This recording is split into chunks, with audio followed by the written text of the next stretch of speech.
A red flash flashed on a high cliff in a dark gorge. The man's hand fell to the ground. His chest was pierced by a spear. The boys stared at him in shock, realizing that their comrade was dead. The members of the squad turned away, just not wanting to look at him. Looking at the approaching army of monsters, the young man thought that this was not an ordinary warrior since he had a special power. The giant monster opened its mouth. The only person who could kill the demon was overtaken by death. The healer put her comrade's head to his chest and reported that the spear entered right into the heart, and that the resurrection spell was not able to bring him back to life. The mage put his hand to his forehead and said that appointing him as a leader was a stupid decision. The archer frowned and asked if there was really no way to help him. Gritting, the man reminded them that their comrade was an Archmage of the 9th Circle and asked if he really had no spell for such a case. Mikhail looked down and explained that all his prepared spells were designed to ensure that their leader would remain alive. Mikhail looked away and said that none of this mattered now. The healer was hugging the dead man. The warrior clenched his teeth and hoped that now his friend understood why he had to be the leader. The guy stared at the floor, not knowing what to answer. Some time ago, the guys knelt in the throne room. They were initially chosen as candidates for warriors. The young man looked up and decided to refuse because it seemed to him that this was not about his honor. His comrade smiled contentedly. Now the girl was stroking the dead man's hair. Mikhail thought that this was their end and that he could only come to terms with his mistake. The demon opened his mouth and let out a battle cry. The army of monsters rushed forward. A strong gust of wind caught up with Mikhail's. The wizard frowned and said that he was going to prepare the most powerful spell of all that he had. Mikhail stretched out his hands and said that he needed time for this. The man flexed his fists and said that he would take on the monsters to help. The woman sternly knitted her brows and promised to cover him from behind. The warrior swung his fist around, which energy gathered. A powerful shock waved through the enemy's back. Mikhail summoned magic circles in front of him. The archer fired several arrows forward. After a while, the gorge was already strewn with the corpses of demons. The girl's hand trembled. She barely took an arrow out of her quiver. At that moment, the monster sank its teeth into the man's hand. The monsters pounced on the fighter, and he said that there were too many of them. The man looked away when a huge shadow loomed over him. The leader of the demon army approached him. The devil slammed his fist into the ground. The woman ran forward. The archer jumped into the air and pulled the bowstring. She confidently knitted her brows and shouted that she was going to attack. The arrow flew forward. With one movement of his hand, the monster decapitated the girl. The monster lowered his gaze. The staff hit the ground with a ringing sound. The healer stepped forward and called out to her comrade. The healer looked back and thanked him for being with them all this time. The boy opened his mouth silently. The young man smiled and thanked his squad. The priestess knelt down. She clasped her hands and began to pray. The demons pounced on her from all sides. A powerful explosion of holy energy was heard in the gorge. Mikhail looked forward and declared that his time had come. The wizard began to write hieroglyphs in the air, and with the help of his team, he managed to prepare a spell of the 9th Circle. A giant magic circle appeared under his feet from which powerful energy burst forth. A bright flash illuminated the faces of the monsters. A hail of meteorites fell on them from the sky. Fireballs approached the monsters. The leader of the army looked at them menacingly.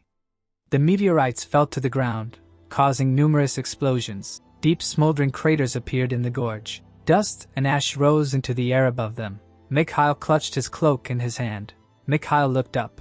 When the dust settled, an army of monsters appeared behind it. The wounds on the devil's body healed.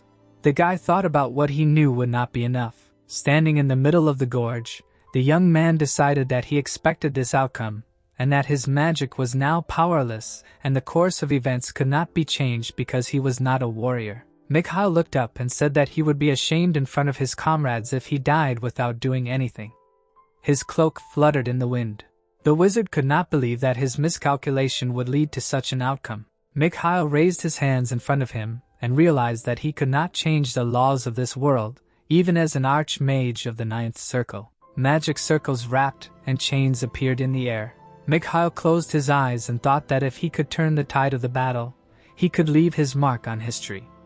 And to do this, he needed to make the impossible possible. The links of the chains broke. The guy decided to destroy the circles and release everything that was inside him. The young man clenched his cloak in his hand. Enveloped in a blue aura, Mikhail felt how mana began to flow uncontrollably through his body. He clenched his teeth and realized that he had to endure this pain. With a trembling hand, the wizard drew hieroglyphs to achieve what was only possible in theory, but had never been put into action. Mikhail created a magic circle in front of him and used the return spell. A severed hand lay on the ground. Nearby lay the headless body of an archer. The team had been through many failures together. A broken staff lay on the rocks. Now they were soldiers who had become victims in this massacre. Kyle released a gigantic amount of energy from his body. A beam of light rushed into the sky. Then it thinned. Sitting on his knees, the boy realized that he had not been able to complete the spell. The young man narrowed his eyes and thought about the price of the spell being the lives of his comrades. The leader of the demons approached him. The devil raised a clawed paw. Mikhail raised his eyebrows and realized that he had not been able to do anything. Staring at the sky, the wizard hoped that a miracle would happen and the spell would work after all and promised not to repeat his mistakes. The monster extended its paw forward. It approached Mikhail. Mikhail's eyes widened and he decided that he would never trust their lives to such a stupid warrior again. Blood spurted. The guy opened his eyes and heard a familiar voice. The young man rose from the bed and saw a man in front of him. Morden clasped his hands and asked if everything was okay. Mikhail looked ahead, puzzled. In front of him was his room in the castle. The wizard looked at his subordinate and asked what year it was. Opening his mouth in fear, Morden asked if everything was okay with him and suggested that something hurt. Mikhail replied that everything was fine and asked to tell him today's date. Looking at his master, the man answered that it was the 4th month of the 32nd year of Taran. Mikhail looked at his hand and realized that he had returned 20 years ago. Torn pages flew out of the magic book. The success rate of the return spell was 1% and little was known about this magic. So, it was called an unattainable skill. The guy clenched his hand into a fist. He smiled widely and realized that his plan had worked. Several magic circles appeared in front of him. They were circling around the chain. The young man looked at them and realized that he only had 3 circles, but he still managed to return. Mikhail put his hand to his head and decided that this was too low a level for the heir of the Walpurgis family, which is famous for its magical art. The wizard felt a bandage on his head. Mikhail looked up and asked what kind of bandage it was. The old man asked if his master really didn't remember anything. Mikhail held his hand out in front of him and asked him to give him time to think. The guy closed his eyes and began to think. The young man raised his index finger and suggested that he was trying to commit suicide due to depression. Morden denied it. Mikhail looked away and decided that he was going to call off the engagement, and Island beat him. Hearing silence in response, the wizard looked at his subordinate and concluded that he was right. An image of a girl with a sword in her hands with whom he had been engaged 20 years ago appeared in his mind. Mikhail raised his eyebrows and thought that he would definitely not forget this. Mikhail went to the mirror and asked how the Count family reacted to this. Sitting by the bed, Morden said that they had not said anything about this yet. The guy opened his mouth in confusion. He put his hands in his pockets and realized that they were at a disadvantage. In the past, the young man was kneeling in front of his bride. The woman looked down at him with disdain. The young man lowered his gaze. Mikhail pushed his subordinate out of the room and asked him to leave as he wanted to be alone. The man went out the door. The wizard asked him to mind his own business and promised to call him later. The old man looked out from behind the door and called out to the gentleman. Morden frowned worriedly and hoped that his friend understood that he should not meet her now. Mikhail shouted that he understood everything and ordered him to leave. Kyle slammed the door behind him. The guy closed his eyes and wondered how low his reputation had been 20 years ago. He lowered his head. In his memory, the red cloak fluttered in the wind. Someone grabbed the young man by the arm. When Mikhail tried to use the magic circle, the leader of the squad shouted that he could not allow senseless deaths. The wizard looked at him incredulously. Sigrid frowned menacingly. This was the same man who had misled Mikhail with his self-confidence. The warrior raised his sword above his head and declared that he was not going to retreat and would break through to the enemy camp. The squad was running away from a fire-breathing dragon. Mikhail asked why the sleeping wyvern had awakened. Leon said that those who were going to defeat the Demon King should not be afraid of the wyvern. The boy grabbed him by the cloak. The commander explained that he was not going to cowardly exploit the weaknesses of his enemy. The village was on fire and corpses were lying everywhere. Because of such nobility, a huge number of estates were destroyed. The young man lowered his head and decided that he would not let this happen this time. The man frowned menacingly and asked if the boy had really woken up. Morden confirmed this. The aristocrat, clenching his fist, asked what he said when he came to and said that he would beat him if he wanted to go to the princess again. Morden folded his hands behind his back. The Marquis asked why he was silent. The old man raised his eyebrows and explained that he was not sure what he needed to answer. Looking at his master, the servant promised to report to him immediately if the boy tried to do anything. The nobleman frowned and suggested that there was something else. Mikhail clenched his fist. The wizard looked down. Morden remembered his face and said that there was rage in his eyes. Mikhail imagined his past comrades and thought about how he managed to return to the past with the help of the return spell. Mikhail remembered the glowing eyes of the monster and realized that he needed to start preparing hard starting from this moment to meet the final battle with the Demon King. The boy examined his magic circles. They were connected with chains. The young man decided to stabilize the circular flow first. Mikhail sat on the floor and realized that this would not be easy. He placed his hands on his knees and remembered that mana usually rotates forward. Blue lights ran in a circle. The direction is an important factor that affects the properties of mana. It moved clockwise. At the moment it was known that this is the only correct direction. The magic circle was enveloped in chains. Mana moving forward went around the entire body and gathered in the heart, forming a ring, and this is how circles appeared.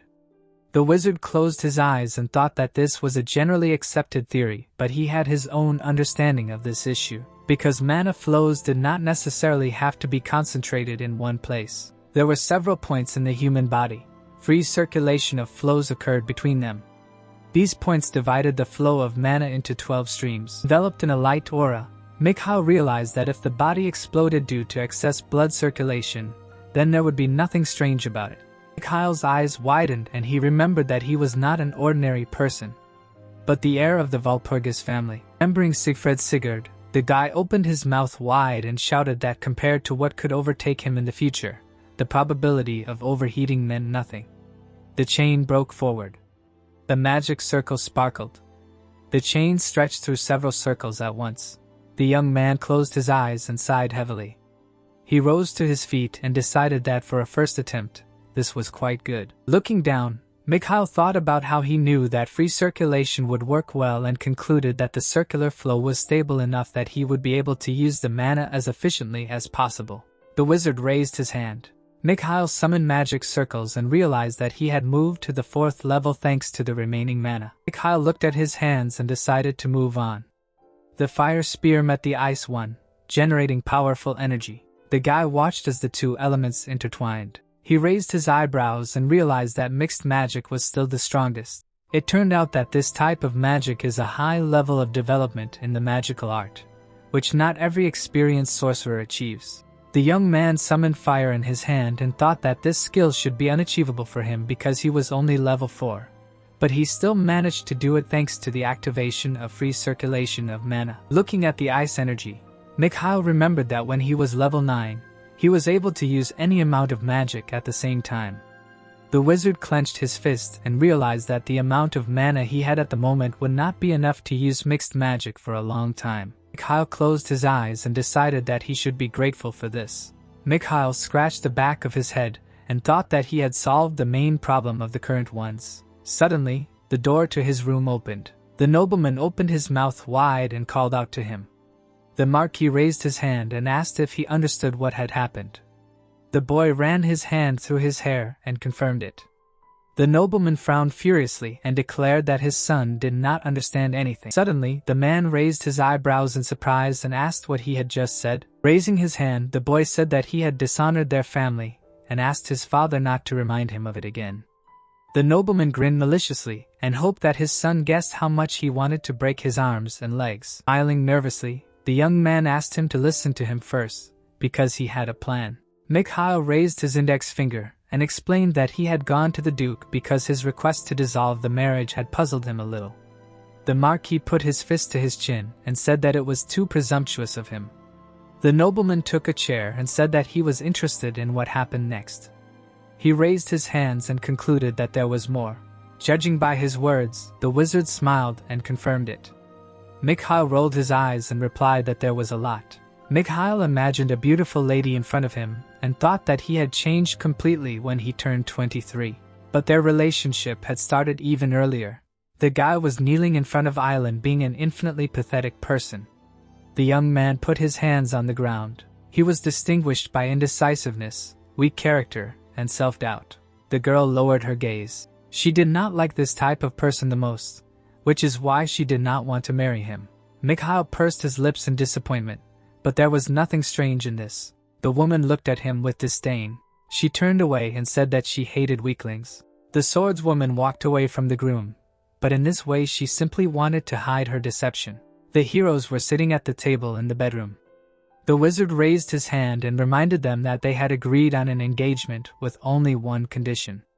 The man placed his hand on the table and remembered that the conversation was about not learning other ways of mana circulation because the quality and origin of mana in two people should not differ in order for a pure heir to be born. Mikhail grinned and confirmed this. The baby was enveloped in blue energy. Heirs were important for the family line, and for knights and mages, pure blood was especially important. Mikhail clasped his hands and decided to return to their conversation. The guy raised his eyebrows and assumed that Island herself violated this condition. The nobleman frowned in confusion, smiling. The guy noticed that his expression had changed and said that he felt something strange on the girl's part when he came to her family to oppose the break in the engagement. The Marquis raised one eyebrow and asked if the woman had deceived them. Looking up, the young man confirmed this and said that even before the engagement, she had been learning other ways of mana training in order to become a knight. The nobleman looked at his son and asked if this was true.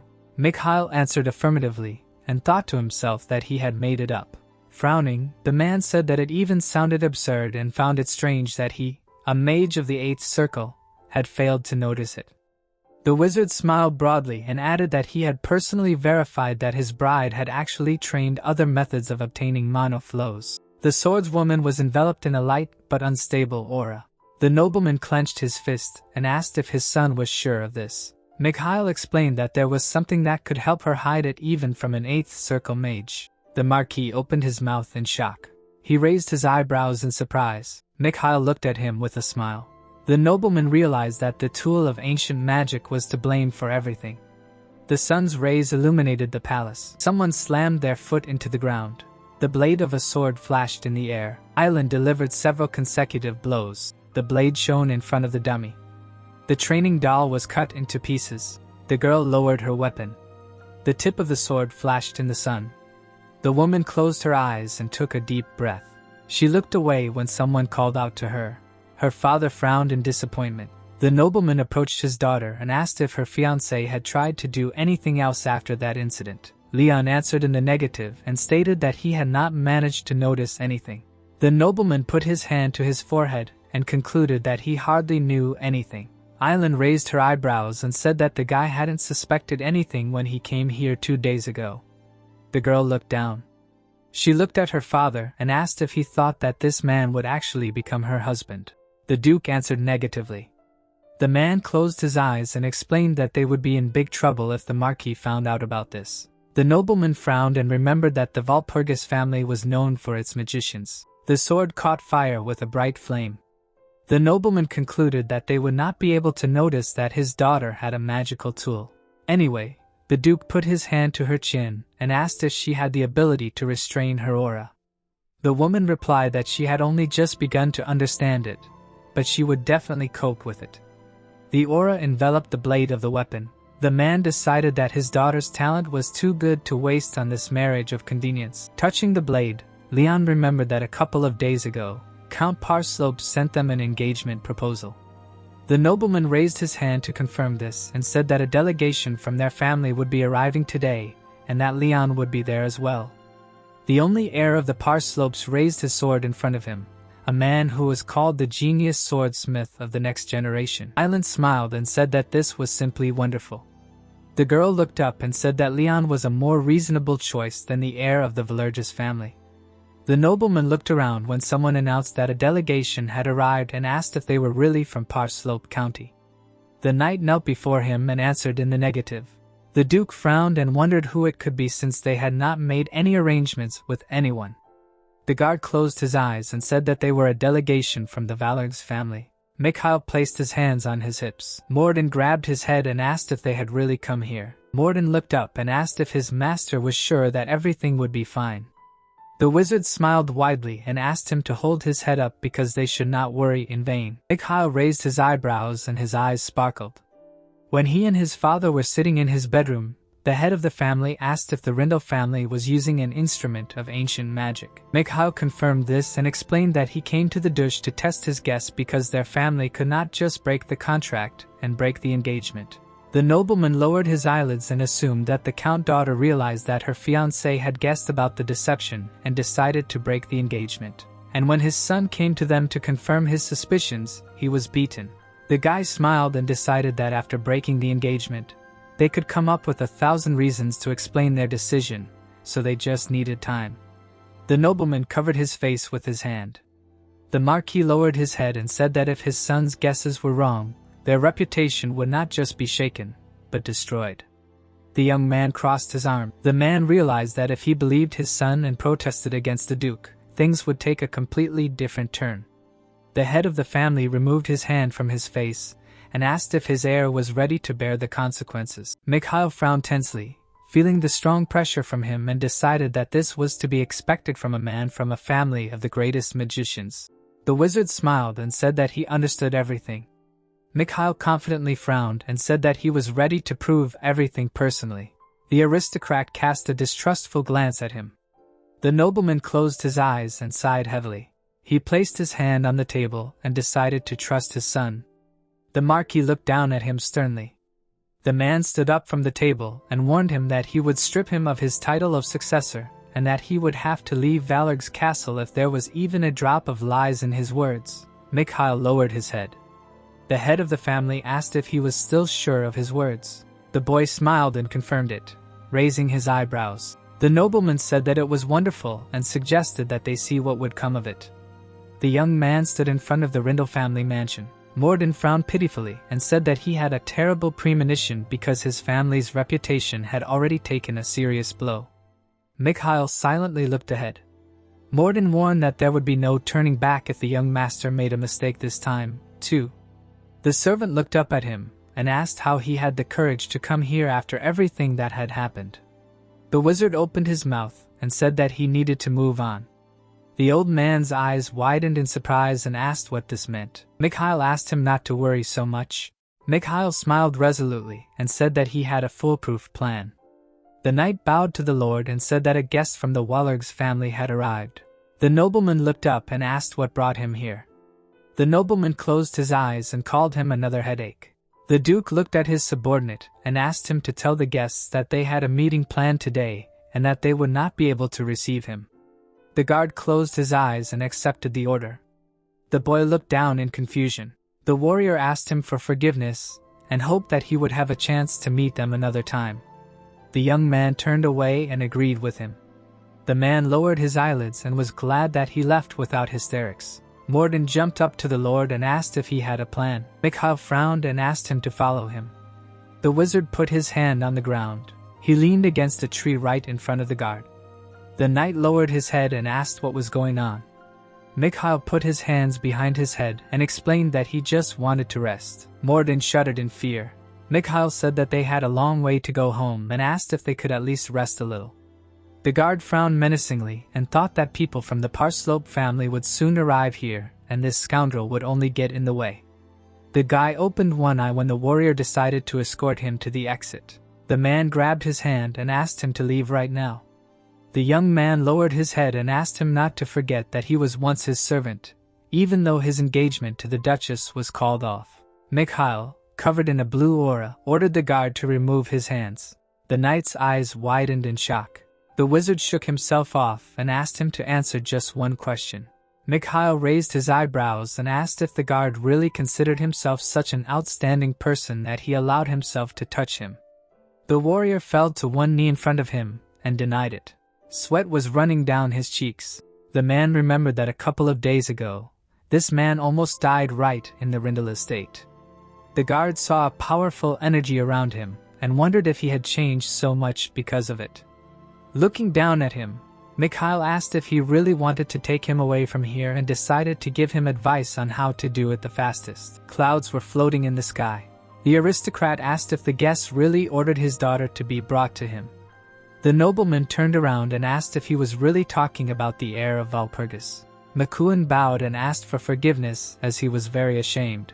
The duke said that he had a premonition of something like this. The knight closed his eyes and said that he was ready to use force to send him away from here. The man frowned and said that it would not solve anything. Aileen lowered the corners of her lips and decided to go to meet him. Her father asked if she was sure.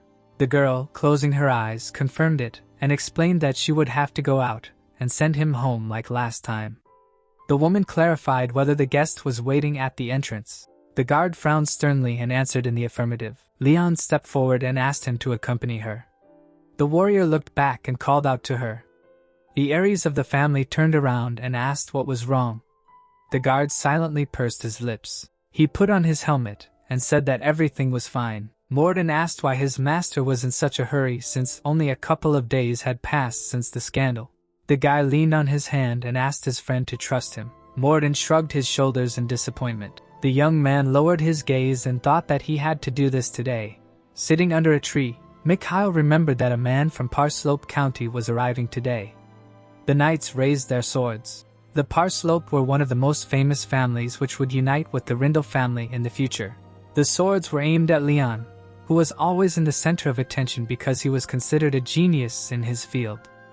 The wizard looked at the sky and realized that he had to meet him as soon as possible because he was one of those with whom they communicated before the regression. Mikhail closed his eyes and was surprised that all the families he had ever dealt with would gather in one place. Mikhail looked up and decided that he had to hurry. Sitting on his knees, the servant called out to his master. The boy waved his hand and repeated that everything was fine. The old man replied that it was not the matter. The man pursed his lips. Morden looked at his ward and asked if he had trained his mana in any other ways without the Marquis's knowledge. The young man looked down silently. Mikhail glanced at his subordinate and asked what the question was about. Morden remembered the angry look the young master had given him and explained that his power had momentarily come out. Looking at the wizard, the servant said that the power of this magic exceeded that of a 3rd-Circle Mage. The old man frowned pitifully and said that he knew this well because he served the Marquis, knew how to observe, and knew the theory so he could compare facts. Mikhail raised his eyebrows and decided that he wanted to know if he had broken the rules to raise his level. The man frowned and confirmed this. Mikhail lowered his head. The boy raised his hand.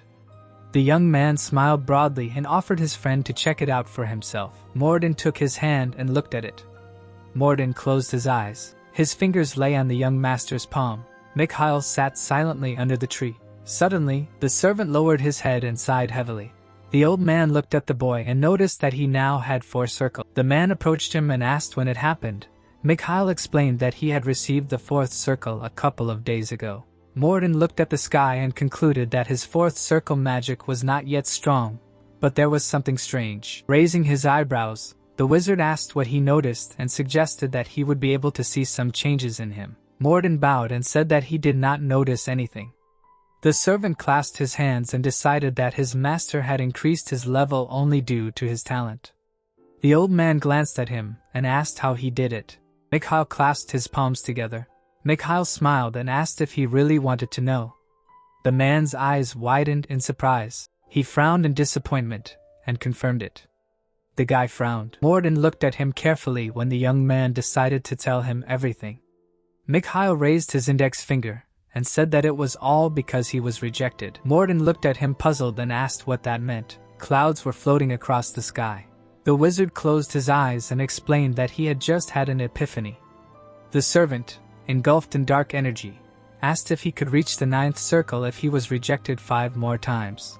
The old man put his hand to his forehead and suggested that after reaching the 4th circle, the young master had come here to be rejected again. Mikhail lowered the corners of his lips and asked what would happen if the Rindel family were to fall.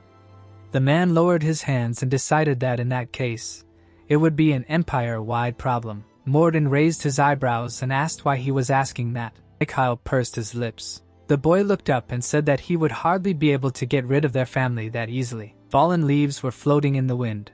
The line of Duke Rindel was one of the pillars of the empire. A fire was raging in the palace. In fact, the fall of the Rindel house would lead to terrible chaos. With his back to his past self, the boy thought about how he couldn't just watch this happen now that he had managed to go back. Mikhail looked at the foliage and realized he had gone too far. The wizard looked away when he was called and decided he needed to change the course of events, starting with the first person. Island walked up to him.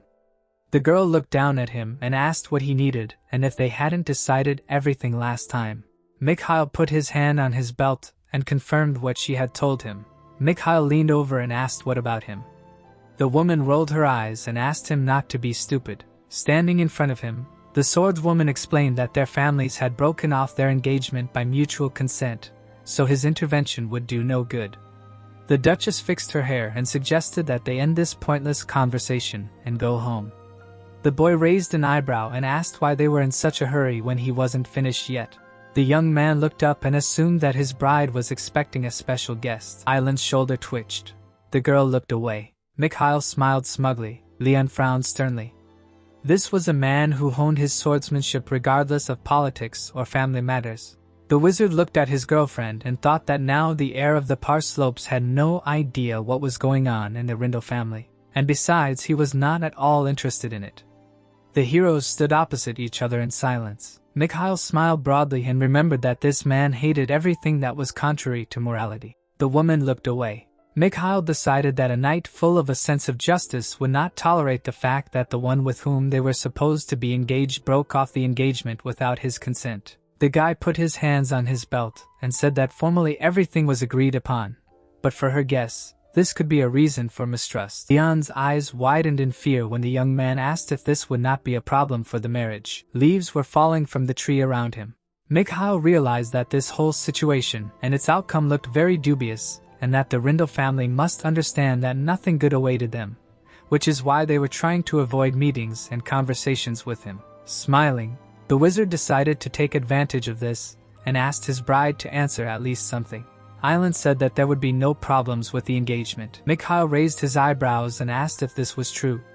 Mikhail approached her and said that he would not be so sure of this in her place. The guy leaned towards her ear and asked if this could be considered an official statement of her family. Kuan pushed him away and asked him not to approach the Duchess. The young man hit the tree. The guard held him by the shoulder.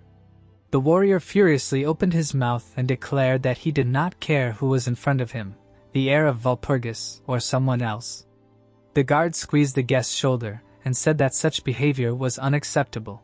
The girl's hair fluttered in the wind. Mikhail opened his eyes wide and asked if this was how the Knights of Rindel were supposed to be. The man frowned menacingly when the wizard accused him of constantly crossing the line and doing what was not allowed. Mikhail smiled and decided that McCuan did not understand at all what he could and could not do. The woman sternly knitted her eyebrows and asked her subordinate to stop. The guard turned around excitedly and asked what this meant. The swordswoman opened her mouth wide and shouted his name. Island looked at the warrior and urged him not to make her repeat the order. The girl frowned menacingly and said that his task was not to disgrace the honor of her family. The guard lowered his gaze. The knight lowered his hand. Mikhail thought that it was very funny to watch. The guy spread his arms and said that what his ex-fiancée was thinking about was no longer important. The young man looked at the sky and suggested going somewhere else first. The heroes were standing under a tree. Mikhail decided that they should not talk on the lawn in front of the house. The woman opened her mouth to say something, but she immediately pursed her lips and agreed. The wizard smiled broadly. The swordswoman looked down and suggested entering the castle. The man approached her and reminded her that she already had an appointment. The Duchess raised her eyebrows and decided to think about it later, explaining that she was not going to waste much time on this conversation. Mikhail looked after her with satisfaction. Someone took a step forward. The heroes were walking along the corridor of the castle. Mikhail looked at the luxurious chandelier. Some light illuminated the corridor through the high windows. At the same time, candles were burning on the chandeliers. The guy smiled. The young man closed his eyelids and said that everything here was the same as before. Following him, Morden remembered that his master had not been here very often. Mikhail clenched his fist and asked if he had to answer every remark. Morden noticed that he was grumbling like a grandfather. The wizard opened his mouth wide and said that was not true at all. Mikhail closed his eyes and thought that perhaps there was some truth in that. The servant leaned towards his ear and asked what they were going to do next. The old man frowned tensely and said that the young gentleman had come here alone, not with the Marquis. Mikhail smiled and asked what they were talking about. The boy looked back and said that he had his loyal subordinate. The man looked at him in surprise. Morden looked down and doubted that he could help with anything. The young man put his hand on his shoulder. Mikhail waved his hand and asked him to be more confident. The heroes walked one after another. The wizard said that his friend was much more reliable than anyone else. Island put her hand to the door and said that they were there. The girl looked at the guest and added that the living room was here. Raising his eyebrows, Mikhail said that they did not have much time and suggested that they start talking right away. Mikhail looked away and warned that he wanted to talk to his ex-fiancée in person first. The woman looked away and asked McEwen to wait for her outside. The boy raised his hand and asked the old man to stay here. The living room doors slammed shut. The swordswoman sat down in an armchair and crossed her legs. She leaned on her hand and asked what the groom wanted to talk to her about. The young man put his hand on the table. He raised his eyebrows and accused her of lying. Sitting opposite him, the Duchess asked what exactly they were talking about. Mikhail explained that he meant the agreement between their families. The wizard clasped his hands and reminded them that when they got engaged, they had agreed not to train mana. Mikhail's eyes widened and he asked if his friend remembered this. Her hand trembled, indifferently knitting her eyebrows. Island said that she had not broken anything and suggested that he see for himself. The girl raised her hand and reminded him that the guest himself had told the whole world about their engagement, and put her in an awkward position. Mikhail put his hands to his lips and decided that she thought he knew nothing and was just bluffing. The boy imagined himself running around a field of butterflies and remembered how carefree he had been in his youth. The boy raised his hand and said that it would be a great idea to test it. The woman stood up from her chair and suggested that they do it right away. The swordswoman looked up when Mikhail refused. The wizard spread his arms and suggested that her family had treated him fairly. Mikhail left the table and suggested that they test in front of witnesses since the situation had gone so far. The Duchess raised one eyebrow in confusion and asked what that meant. Suddenly, her eyes widened in fear and understood what was being discussed. Mikhail went to the window and confirmed her guess. Clouds were floating outside. Looking back, the boy explained that he was talking about the one who would judge them more fairly than anyone else, and suggested that the Parslope family take part in this. The horse stamped its hoof on the ground. The guard opened the carriage door and announced that they had arrived. Someone stood on the carriage step. Leon stepped outside and frowned sternly. In front of him was a huge castle, which in his opinion was very different from their estate. Miriam looked away and explained that this was the Count domain. The warrior placed his hand on the hilt of his sword and remembered that there was a knight here who ranks 5th in the entire empire. A grin appeared on his face. The guard folded his hands behind his back and asked the young master not to quarrel with the Count's servants. The sword master agreed. Leon closed his eyes and asked if he really looked like such an ignorant person. Leon opened one eye and said that one small quarrel would not be a big problem. The guard frowned with displeasure. The warrior opened his mouth wide and said that it was just a joke. The knight closed his eyes and asked why all this was so important to his father. Turning to him, Miriam assumed that it was inevitable because the Count was in despair and added that as the head of the family, he was not satisfied with his son always being left out. The white cloak fluttered in the wind. The sword master decided that this was true. The castle was in a spacious clearing. For nobles, there is nothing worse than to be ignored. The estate had fallen into ruin behind the emperor. This was due to the fact that the monarch only grants the right of inheritance to those who help him, and he is not interested in families that are always left out. Leon crossed his arms over his chest and decided that he should take advantage of the chance he had. Lion looked away and remembered that his fiancée had recently broken off another engagement. The guard smiled and said that her fiancé was the famous Marquis Walpurgis. The warrior turned away and asked what had happened between them. The knight raised his eyebrows and assumed that the reason was the Duchess herself, and that she had some oddities. Shaking his head, the guard explained that her family were the leaders of the Knight's Order, and the Walpurgis were a family of magicians. So if the Marquis had noticed something strange, they would not have broken off the engagement so easily. The Sword Master looked at the sky and agreed with him. Leon introduced the smiling protagonist and assumed that the Walpurgis family had such a terrible air that the Duchess had to break off the engagement, and from the very beginning there were rumors that their marriage was an arranged one. Leon found this strange because their family was far from the last place in the empire. Miriam shrugged and said that a good pedigree does not mean that the heir will be good. The warrior smiled and called this situation too strange. The knight put his hand to his chin and said that something tells him that something is wrong here.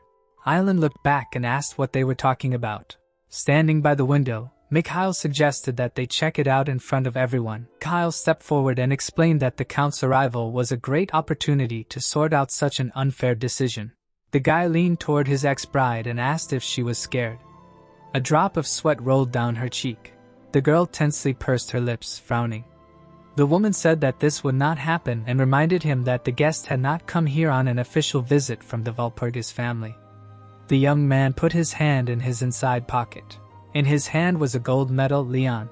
The Duchess's eyes widened in amazement. She jumped up from her chair and asked how this was possible. Smiling, Mikhail said that it was his family's coat of arms and explained that he was its official representative while he had the medal Leon. The gold pendant began to shine. Upon presentation of this symbol, the wizard would begin to speak on behalf of his entire family. Mikhail grinned and thought that his entire family would also be held responsible for the lie. His father had risen above Island. If she lied, she would become an enemy of the Walpurgis family. Mikhail spread his arms and decided that his girlfriend had nothing to fear since it was not her fault. The girl opened her mouth furiously and asked if her fiancé understood what he was accusing her of. The woman warned that his mistake would entail consequences that his family would not be able to bear. The guy raised his hand and offered to check it out. The young man opened his eyes wide and asked how she felt about such a proposal. The Duchess looked down and began to stutter. Her father lowered the corners of his lips and asked them to stop. The boys turned around and looked at him.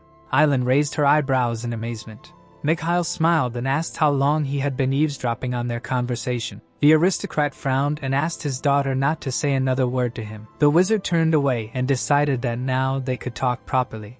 The heroes looked at each other. The fifth knight in the empire held the scabbard in his hands.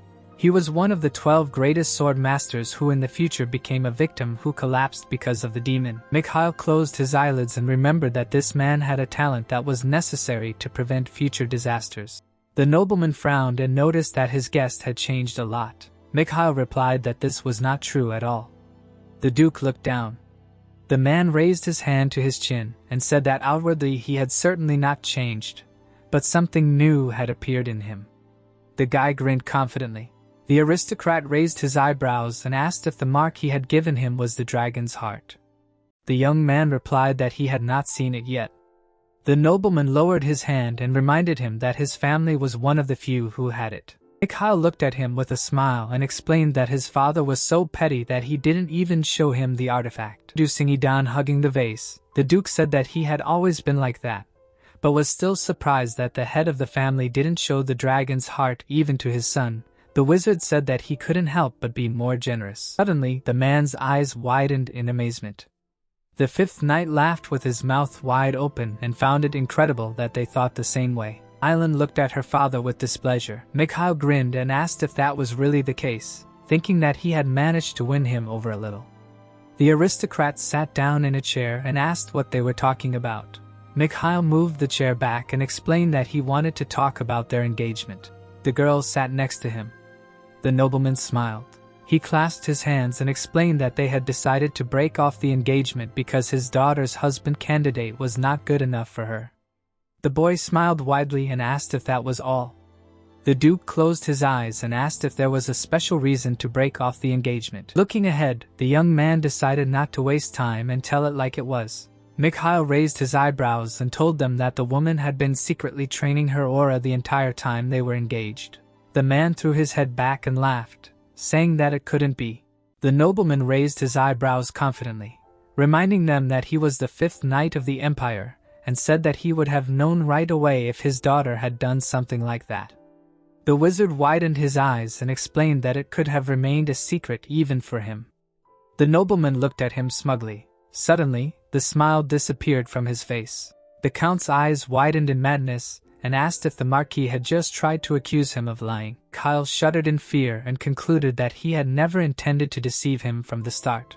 Mikhail imagined the swordswoman surrounded by an aura and suggested that she had trained herself and her father had found out about it by accident. A pair of scales appeared in the man's hands. The engaged looked in different directions and the 5th Knight had to choose between marrying a loser and the mastery of his daughter's sword. The scales with Island obviously tipped and her father decided that she was more important to him. The guy looked away and the aristocrat explained that he understood his feelings about the broken engagement perfectly well and said that this was no reason to behave so dismissively. The young man stared at the ceiling and decided that the nobleman was confident in his words and in the fact that he could not have noticed that magical instrument.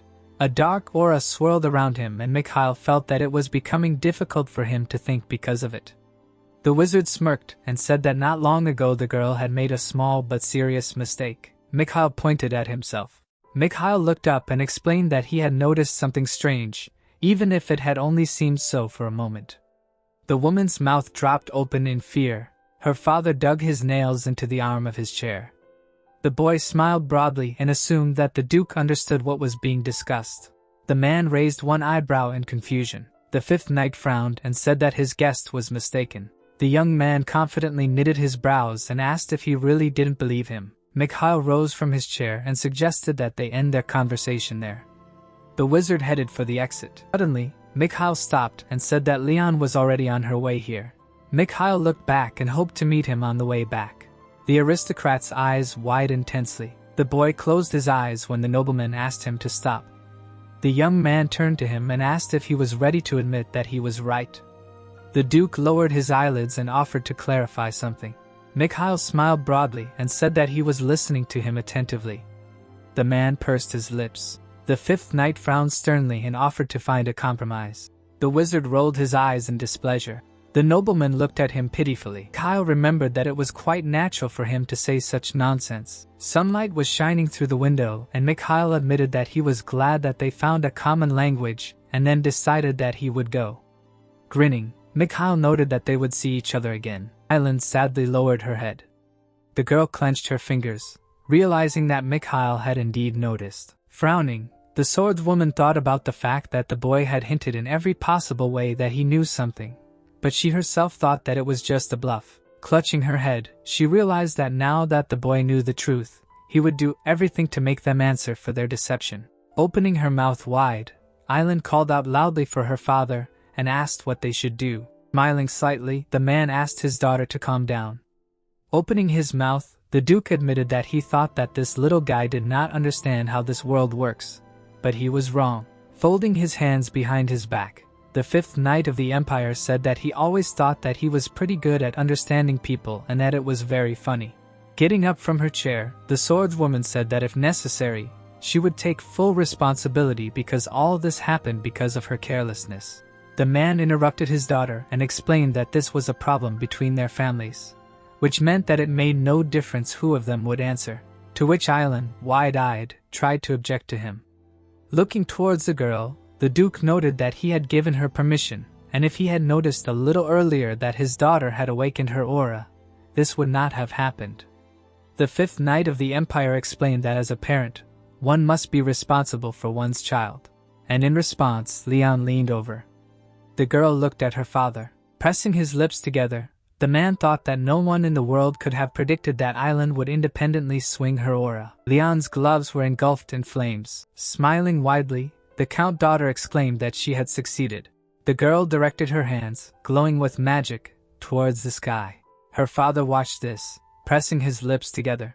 Leon's eyes widened in joy, and the 5th Knight of the Empire realized that his daughter was a genius swordsman. Turning his head, the man mentally said that he only wanted to protect her talent. The Duke lowered the corners of his mouth and said that he was sure that the Walpurgis family would get their own since they were the ones who had broken the knight's code of honor.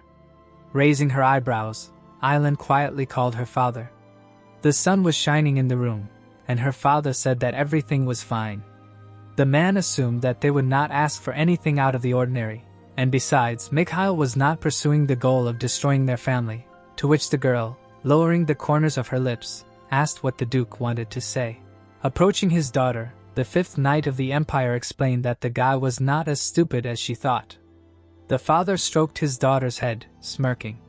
The Duke said that if the girl did not understand what he was talking about, she could just watch. Leon and Miriam were walking through the garden when suddenly someone said that he still had a lot to learn. The guy clenched his jaw in bewilderment. Mikhail folded his arms and the sword master asked who it was and why he was standing in his way. Smiling, Mikhail introduced himself. Lowering his eyebrows, the interlocutor asked Mikhail again, and he repeated his name once more. Leon raised his eyebrows thoughtfully. The young man looked at the interlocutor's shoulder. The guy grinned and Leon began to understand that it seemed that this guy was not lying. Straightening his fingers, the sword master asked if Mikhail would explain himself and what was going on since he had a meeting scheduled with Duchess Island for today.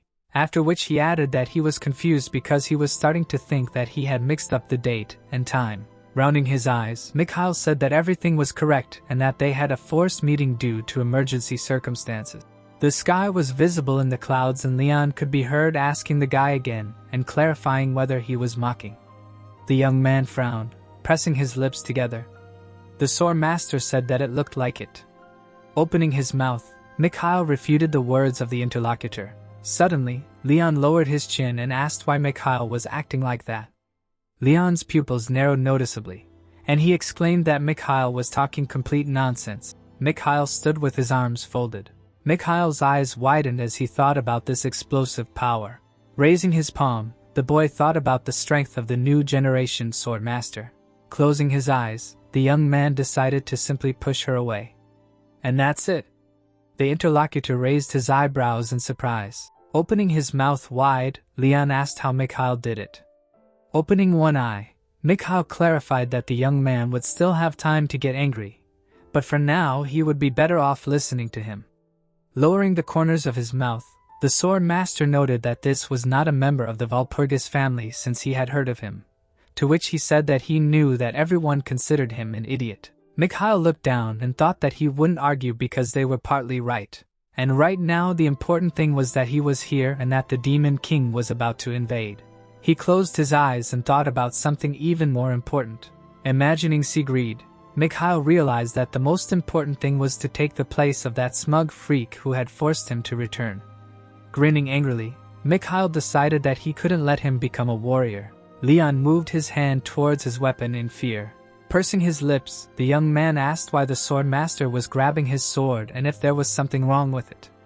The guy noted that Mikhail looked like he was about to bite him right now, to which Mikhail, looking at the sky, replied that he had simply remembered someone he really wanted to kill. Putting his hand on his side, Mikhail said that he needed to calm down, and said that he just needed to listen. A drop of sweat appeared on Leon's face. Lifting his chin, Leon asked Mikhail to speak. Grinning, Mikhail thought that he knew it. The sword master smiled, and Mikhail explained that the guy might seem too impulsive, but he was a rather cold person. Mikhail continued that he knew when to vent his anger and when to keep it in check while Leon gritted his teeth and admitted that he did have anger management issues. Raising his eyebrows, Mikhail remembered that this was what the young man had told him before he returned. Mikhail's cape fluttered in the wind, and the boy assumed that Leon had come here for an engagement with Island, and this would have been possible if not for one detail. Lowering his chin, the sword master laughed and asked if the interlocutor already regretted breaking into the Duchess's house and causing a scene. Smiling, Mikhail explained that he was not talking about that and he did not need the girl. Spreading his fingers, Mikhail declared that he was interested in another person. Pointing his finger at the interlocutor, Mikhail said that he needed Leon. The guys stood opposite each other and were silent. Mikhail raised his eyebrows in confusion and clarified that he liked girls if Leon had thought of something like that. Opening his mouth, The young man asked why Mikhail needed him. In response, Mikhail smiled. Extending his palm forward, the guy offered the sword master to become partners. Raising his eyebrows in alarm, the interlocutor suggested that Mikhail was not an idiot. Mikhail widened his eyes and Leon decided that he was just crazy. Leaning on the hilt of the sword, the guy said Mikhail's name. The slain monster opened its mouth. The young man was sitting on the monster's body. His face was stained with blood. Mikhail said that the sword master would die because his wounds were fatal. To which he, tilting his head back, replied that he knew it. Lowering his hands, Leon suggested that if only he had started training his aura a year earlier, he would have killed him faster. Mikhail looked at him with his lips pressed together. Looking at the slain monster, Mikhail explained that Leon had defeated the demon commander of the third squad, the Fierce. The knight stood behind Sigfred Sigurd, and Mikhail noted that the useless warrior had brought an entire army to kill the demon commander of the second squad. The wounded sword master lowered his head and Mikhail explained that for him this battle was an incredible achievement, but he had to pay for it with his life. The young man asked if Leon would say anything at the end, to which he, clenching his jaw, did not know what to say and admitted that nothing else mattered since at least he would take this creature with him to the next world. Spreading his fingers, the guy answered that this was true. Placing his palm on Leon's head, Mikhail asked him not to worry and not to think about it. Closing his eyes, Leon decided that he would do so. The young man lowered his chin and quietly called Mikhail. Mikhail said that he was listening to the warrior, and the warrior opening his mouth asked him to say something since he was dying. Looking down, the sword master began to speak. Mikhail held his head and he asked if the boy really thought that he could not become a worthy warrior. Mikhail was sitting in a luxurious gazebo. Folding his arms, the young man wondered if this peacock was talking to him on purpose, not observing the manner, and then realized that he was used to it. Lowering the corners of his lips, Mikhail said that there was nothing special and lately there were a lot of rumors in the church. The young man assumed that they were somehow connected with the Parslope family, and Leon, putting his fingers to his chin, asked him again about the church. An open-work gazebo was visible, and the sword master asked if the interlocutor was talking about the warrior from the prophecy which said that he was destined to prevent the catastrophe, to which he replied that it was true. Squinting, the guy noted that this was not the first time they tried to do something like this. And who cares about the prophecy because it is just a legend? Mikhail widened his eyes and asked if Leon had heard of him. In response, the young man looked away. Leon spread his arms out to the sides, laughed, and replied that of course he had. And Mikhail thought about the fact that at this time, people still do not fully understand the seriousness of the threat of demonic invasion. But the first signal for this was the prophecy. The powerful Cassandra appeared and Mikhail clarified that her prophecy was different from all the others. Pressing his lips, Mikhail reflected on the fact that according to rumors, it has spread throughout the world, but no one believes in them. Leon smiled and explained that in their world, the Demon King was their family, and then asked if Mikhail believed in these meaningless rumors. Mikhail's eyes widened, realizing that everyone would continue to turn a blind eye to the prophecy until the invasion began. Lowering his eyebrow, Mikhail decided that it would be everyone except him. Closing his eyes, Mikhail said that it did not matter whether he believed it or not, but whether the sword master was ready to work with him. Raising his head, the young man asked him to stop talking nonsense since he was not going to support him in his delusions. Getting up from his chair, Leon said that it was all complete nonsense. Leon's pupils narrowed in surprise when he heard about aura training using Mullier's method. The guy asked his interlocutor again, to which the interlocutor folded his hands on the table and explained that even a person who is called a genius can sometimes stop developing his skills. The tip of the sword appeared and Mikhail thought about what happened around that time. The sword master wrapped his fingers around the hilt of the weapon and Mikhail added that Leon's training had reached a dead end back then. Leon clenched his jaw in alarm and Mikhail explained that this was reliable information that he had heard from him. Folding his palms, Mikhail said that Miller was a skilled swordsman and the best master of aura, as well as one of the 5 most talented swordsmen in history. With his mouth wide open, the sword master asked what the interlocutor could know about this. Smiling, Mikhail said that if the guy accepted his offer, he would help him with the knowledge that Miller left behind. The young man stood up, leaning his hands on the table. Frowning, Leon exclaimed that Mikhail was lying. Grinning, The sword master objected that Miller left nothing behind except for one note. Closing his eyes, Mikhail interrupted his interlocutor by saying that he knew it was unfinished. Leon placed his palms on the table, and Mikhail said in his mind that all this time, Leon had been training on Mullier's unfinished work. Opening his mouth, Mikhail thought about being the one who knew the rest of the contents of this book, and then said that he had the rest of the teachings. Placing his hands one on top of the other, Mikhail explained that he was not asking the interlocutor for something unthinkable, and he did not care about his engagement. Raising his index finger, the young man said that he wanted only one thing. Lowering his chin, Leon began to talk about the prophecy when suddenly Mikhail said that it was the very one. Opening his mouth, Mikhail asked how Leon would ultimately act. Worriedly lowering his eyebrows, the guy thought about it. Standing in front of Mikhail, the young man thought that he did not understand why Mikhail was willing to risk his life for stupid myths. Closing his lips, Leon began to think about Mullier's teachings. Clenching his hand into a fist, the boy realized that he could not miss such a chance. Confused, his eyes widened. The sword master recalled that they said about the interlocutor that he was so stupid that the Rhine family terminated their contract for this very reason. Looking into the red eyes of Mikhail, the young man did not understand what kind of person he was. Putting his palm on the table, Leon asked if this meant that it did not matter to him whether he was engaged to Duchess Ian or not. To which he stated that there were much more important things to do now, and Leon noted that he might not care, but he did not think that the rest of Walter Gises did either. Grinning, Mikhail clarified whether the sword master really thought that this would somehow affect his family. Turning away from his interlocutor, the boy thought about how confident Mikhail was and how he didn't seem to care what others would say. The young man smiled slightly and decided to agree. Spreading his fingers, Leon said that his first impression of him wasn't the best, but now it had changed. Closing his eyes, Mikhail noted that they were friends when suddenly Leon asked him again, but Mikhail didn't answer. Raising his palm from the table, the sword master remembered Mullier's teachings and asked if the interlocutor could prove that he really had it. Getting up from his chair, Mikhail asked the young man again and then asked him to follow him.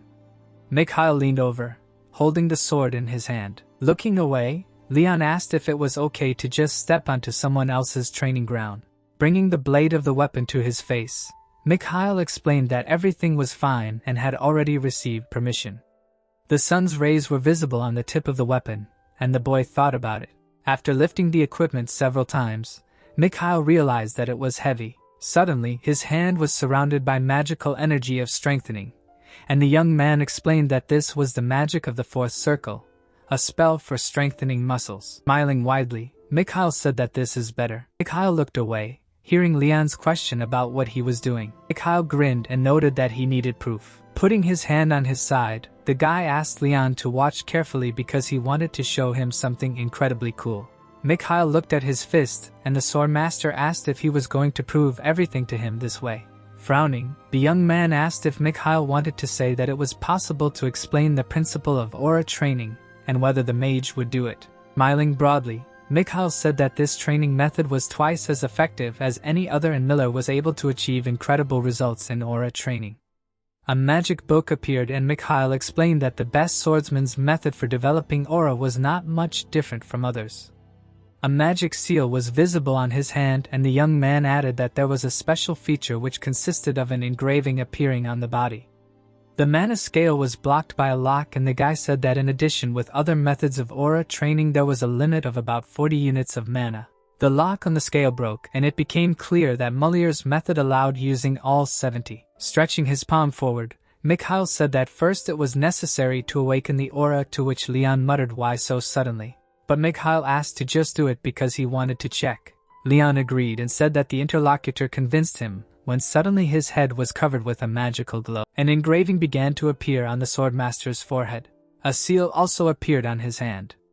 A moment later, Leon began to emit a magical aura. Mikhail's eyes widened, thinking that this engraving was similar to Mullier's drawing. But in general, it did not look like what the best swordsman described. Mikhail said that the young man learned the method, which was already given in a truncated form, only half, to which Leon, opening his mouth, said that this was all he was capable of. Now smiling, Mikhail admitted that it was amazing that his partner had found Mullier's teachings at all. Closing his eyes, the sword master explained that he was lucky because he had been trying to find it for a long time, but only found it thanks to his father. Spreading his palms, the young man began to talk about what had happened as soon as he began studying. At that very second, Leon clenched his hand into a fist. Grinning, the boy said that he had realized that this was all just part of the teachings. Turning his head to the left, Mikhail thought that nothing could be done about it. The sword master closed his eyes and his partner explained that he was the first to learn the method. Mikhail remembered holding the dying Leon by the shoulder and thought about how this guy also foresaw that this would lead to his end and passed on his knowledge to him. With his eyes widened, Mikhail realized that he did not think this would happen. But now the time had come to return this knowledge to him. The blade of the sword was visible, and Mikhail said that he would only show it a couple of times, so you should watch carefully. The young man grabbed the handle of the weapon with both hands. An engraving began to appear on his palm. The guy's fingers were surrounded by energy beams of aura. Closing his lips, Leon looked forward. Leon watched the magical aura and said that this could not be. Lowering his chin, the young man began to speak. Mikhail frowned, and the sword master realized that he really had mastered Mulier's method. Falling to the ground, the guy said that this was madness. Gritting his teeth, Mikhail cried out indignantly. Holding the sword in his hand, the young man thought that he hoped to hold out for a minute, but he would not last even half, after which he realized that magicians and swordsmen use mana differently. Raising his eyebrows, Mikhail asked if his partner was convinced, and how he liked it. Leaning on the ground with his hands, Leon asked if the mage was in front of him, to which he replied that he was a mage 100%. Lowering the corners of his mouth, Mikhail said that it didn't matter and then asked if that was enough for him to believe him. Straightening his fingers, the sword master began to say something unintelligible. Grabbing his head, the guy exclaimed that this was too much. Opening his mouth wide, the young man asked why Mikhail didn't just teach him right now and in return he would do everything he had asked him to do before. Leon closed his eyes and shouted that he had thought that the mage wouldn't do it when suddenly he agreed. Surprised, his eyes widened, the guy asked his interlocutor again. Leon asked what Mikhail had told him, to which he, putting his hand on his side, repeated his words of agreement. Smiling, Mikhail specified that he would have to turn to his family for this since he would not be trained here since this was not his playground. The sword master lowered his eyebrows in alarm, not believing that Mikhail had agreed so easily, after which he asked him to wait, not understanding where he was going. Waving his hand, Mikhail explained that they seemed to have decided everything, so he had nothing to do here. Stretching his palm forward, Leon shouted if they would really help him if he came to the Walpurgis house. The mage turned away and the young man shouted after him to promise if he did not keep his promise. Mikhail moved towards the high arch, and the young man continued to shout for him to promise that he would keep his word. Mikhail humbly closed his eyes. Suddenly, someone called out to Mikhail in response to which he opened his eyelids. The young man looked back. In front of him, he saw a man and called him Your Highness. Mikhail said that he was going to say goodbye before leaving and did not think that the Duke was here. To which the Duke, folding his hands behind his back, asked if the guy was leaving, and said that he thought he got everything he wanted. Mikhail's eyes widened, realizing that this meant that the fifth knight of the Empire had seen everything, and called him a cunning old man. Mikhail smirked and asked if the man now knew about everything, and then suggested that learning this method must have been easy for him. Father Island, his mouth slightly open and alarmed, said that he had seen everything. Bowing, the Duke said that firstly he would like to apologize to the Walpurgis family, and Mikhail could decide for himself how to compensate for his mistake. Raising his eyebrows, the young man thought that this was surprising because the man knew what he wanted. The guy said that the fifth knight of the Empire had made the right decision, and the man closed his eyes and admitted that he had behaved inappropriately. Mikhail's eyes widened as he thought that the Duke was very calm, and he assumed that this was how the head of the family should be. Smiling, Mikhail also apologized for barging in and causing a commotion and then remarked that he hoped that the engagement with Leon would go well. With his mouth slightly open, the fifth knight of the Empire began to talk about the engagement. The man lowered his hands and explained that Mikhail was much more naive than he seemed since this engagement was already doomed, to which the young man clarified whether this was true and said that he was very sorry. Island's father raised his eyebrows and assumed that everything turned out as Mikhail wanted. Mikhail, with his eyes closed, did not understand what the interlocutor was talking about, and then thought that he simply gave the sword master a choice. Remembering the image of Leon, the Duke stated that he had a strong character and thought that Leon until this moment believed that they broke off the engagement because they considered Mikhail unworthy. Putting his finger to his nose, the man continued that having met Mikhail in person today, the sword master realized that all the rumors about this were just rumors. Opening his eyes, the Duke sighed heavily. Closing his eyes, the 5th Knight of the Empire decided to ask his interlocutor only one thing. Does Mikhail think that they can regain the trust of the Walpurgis family? The back of Mikhail's head appeared and he realized that this was what had been worrying him all this time. Smiling, the young man explained that if they really wanted this, then their doors were always open, to which the Duke laughed and noted that the interlocutor was very sincere. The blue sky was visible and Mikhail turned to the Duke, to which he asked him to speak. Raising his finger up, Mikhail asked what the man would do if Island had a good mentor who could help her. The 5th Knight of the Empire widened his eyes in surprise. The Duchess's father, with his hands behind his back, asked if the boy had anything to offer, to which he replied that the man had said he wanted to regain his family's trust. The Duke, with his lips pressed together, said that mentoring sounded as if the boy was saying they could have been taught better. The boy, raising his head, explained that he had meant something different, and that the question was more about whether this was the best possible training. The boy wondered what the Duke must be thinking about him trying to pull off, and the man put his fingers to his face and remained silent. The boy closed his eyes and the 5th Knight of the Empire admitted that he did not understand what darkness lurks within him. Grinning, Mikhail asked again and said that Island's father was mistaken. Idan, stroking his son's head, said that he had heard some rumors. The man opened his mouth wide and exclaimed that one should not expect anything else from his son since he had been able to uncover the insidious plans of the Rindle family. Mikhail, looking to the side, asked not to say such heartless things, to which his father replied that he simply wanted to say that there was no father in the world who would trust his son so much. Mikhail, looking at the Marquis with a smile, said that he was very pleased. Idan, clenching his fist, said that he could not even be praised because he was hanging on every word, and Mikhail objected that now the honor of the Walpurgis family was restored, and the man added that he was very proud of this. The father, spreading his fingers, said that before his return, a letter had arrived from Duke Rindle. The Marquis took the piece of paper and explained that he wanted to personally visit their house and apologize, and this meant that he did not need their conflict to become known because for a family of noble knights, the disclosure of such a case would be fatal. Idan smiled contentedly. The man, raising his head, said that thanks to him, they were now in the black, and he was also infuriated by Count's arrogance. The father asked what he had said, and the boy, closing his eyes, said that it was nothing special and simply asked if they could regain their trust. The Marquis clarified what he had said, and the boy, frowning, said that they could if their intentions were sincere. The member of the Walpurgis family crossed his fingers and called his son a good boy and added that no matter how they felt about them, it should not be shown openly. Mikhail said that this time he had dealt with the problem, so he wanted to ask for something, and Idan, clenching his palms, listened to him attentively. Mikhail, opening his mouth slightly, asked to entrust this matter to him because he intended to see it through to the end. The rays of the sun illuminated the room, and Mikhail continued that he had found a way to settle the matter, and therefore he must see it through to the end.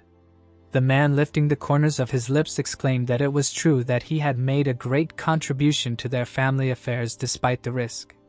The boy smiled and said that was what he was talking about. Looking ahead, the young man explained that if it weren't for him, his father wouldn't have even noticed. Mikhail added that he himself had said that he trusted him, and the Marquis leaned his head on his hand. Raising his finger, the father listened to his son wanting to do everything himself from start to finish. A second later, a member of the Walpurgis family slammed his palm on the table. Idan, sitting at the table, said that Duke Rindle was an intelligent man, and the whole world knew him as a capable knight, but he was very cunning.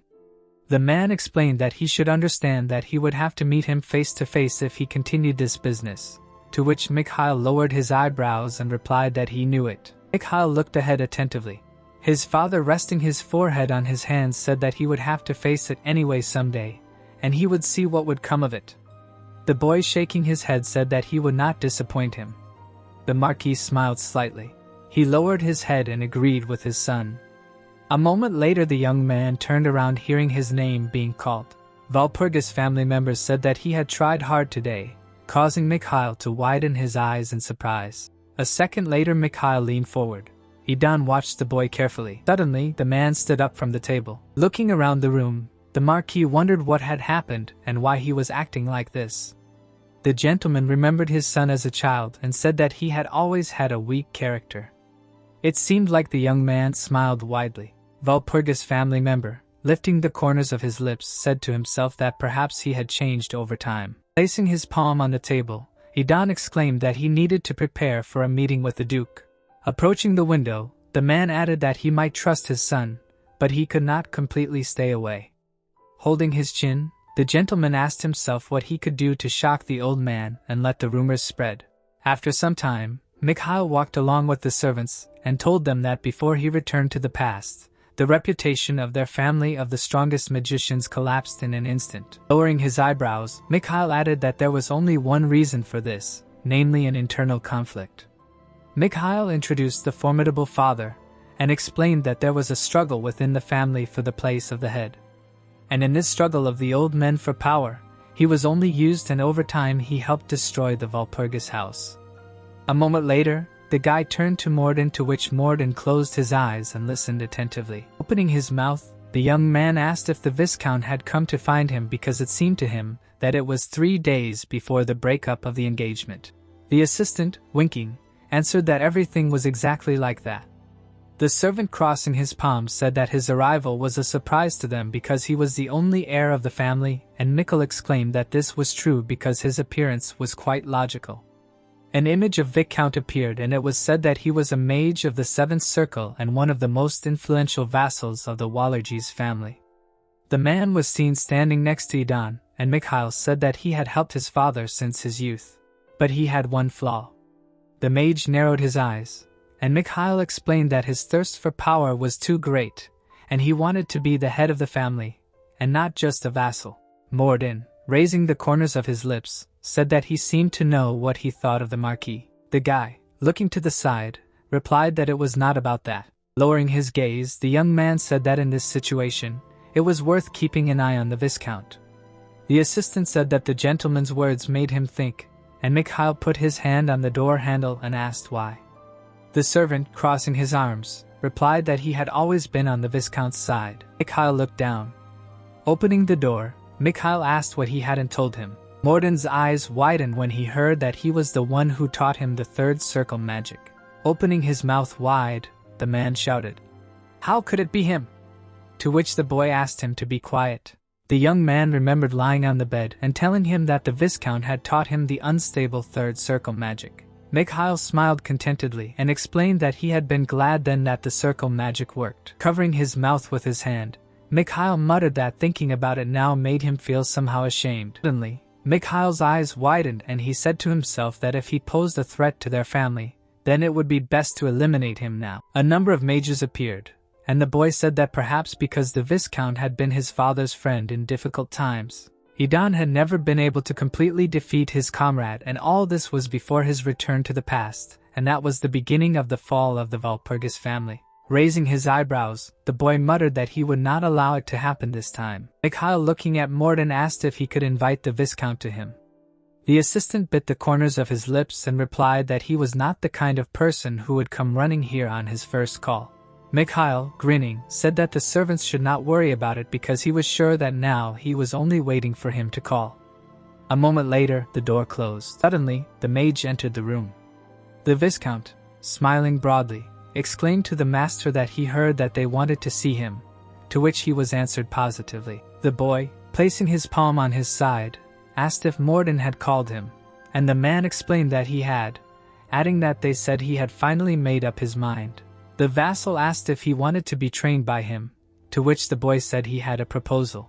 The Viscount, pressing his lips together, asked what it was. Mikhail sharply extended his index finger. Mikhail, his eyes bulging, exclaimed that they would fight without the skills of magic circles. In the future, people want to destroy the Walpurgis family. Mikhail was sitting in the hall at the time, and his family was going through the worst times, all because of the vicious Viscount Nostra, The part of the family that managed to hold out was right in front of the enemies. A huge crowd of masked people. These were the followers of demons. Mikhail's father, the strongest mage of their family, was bedridden. The mages were now trembling with fear. Many of them had long since left the family. Mikhail froze with his eyes wide open, realizing that he could not stop the enemies. Suddenly, a man stepped forward. The Viscount walked past Mikhail. He was the family's last hope. This man in glasses was the only mage of the 8th Circle at that time in the Walpurgis family. When everyone held their breath, they looked at the man's back. Mikhail himself smiled, placing great hopes on the man. Looking at Nostra, who stood in front of the crowd, the guy tried to guess what spell he would use to pacify the crowd. Nostra raised his head. Suddenly, his staff fell to the floor. Nostra fell to his knees, telling his followers that they surrendered. Mikhail froze with his mouth open, realizing that his last hope had crumbled to dust. Nostra bowed his head, pressing himself to the floor. Mikhail clenched his fist in anger. Now the guy decided to change everything. Pointing his hand at Nostra, he challenged him to a duel. He didn't know why he did that, but he wanted to beat him up. The man looked at Mikhail sullenly. Mikhail, stroking his chin, said that he was not against him teaching him magic but wanted to make sure that he was a worthy teacher. Pointing at the magician, Mikhail said that he wanted to make sure of his abilities because he did not know how strong he was. Frowning, Nostra asked if it was not enough that thanks to him he became a magician of the 3rd Circle. Mikhail answered saying that it was not enough. The man clenched his teeth. His body trembled with anger. Closing his eyes, he screamed saying that he taught him everything he knew himself, and he dared to talk about mistrust. Mikhail, turning away, said that he just wanted to dispel doubts. Turning again to the Viscount, the guy said that it was normal to confirm his word with deeds. Nostra froze with his eyes closed in thought. Mikhail, grinning, suggested measuring their strength without magic circles, only their own magic. Turning to the man, the guy said that if he lost, he would become his student. The man stroked his beard and thought about it, and asked what would happen if he won.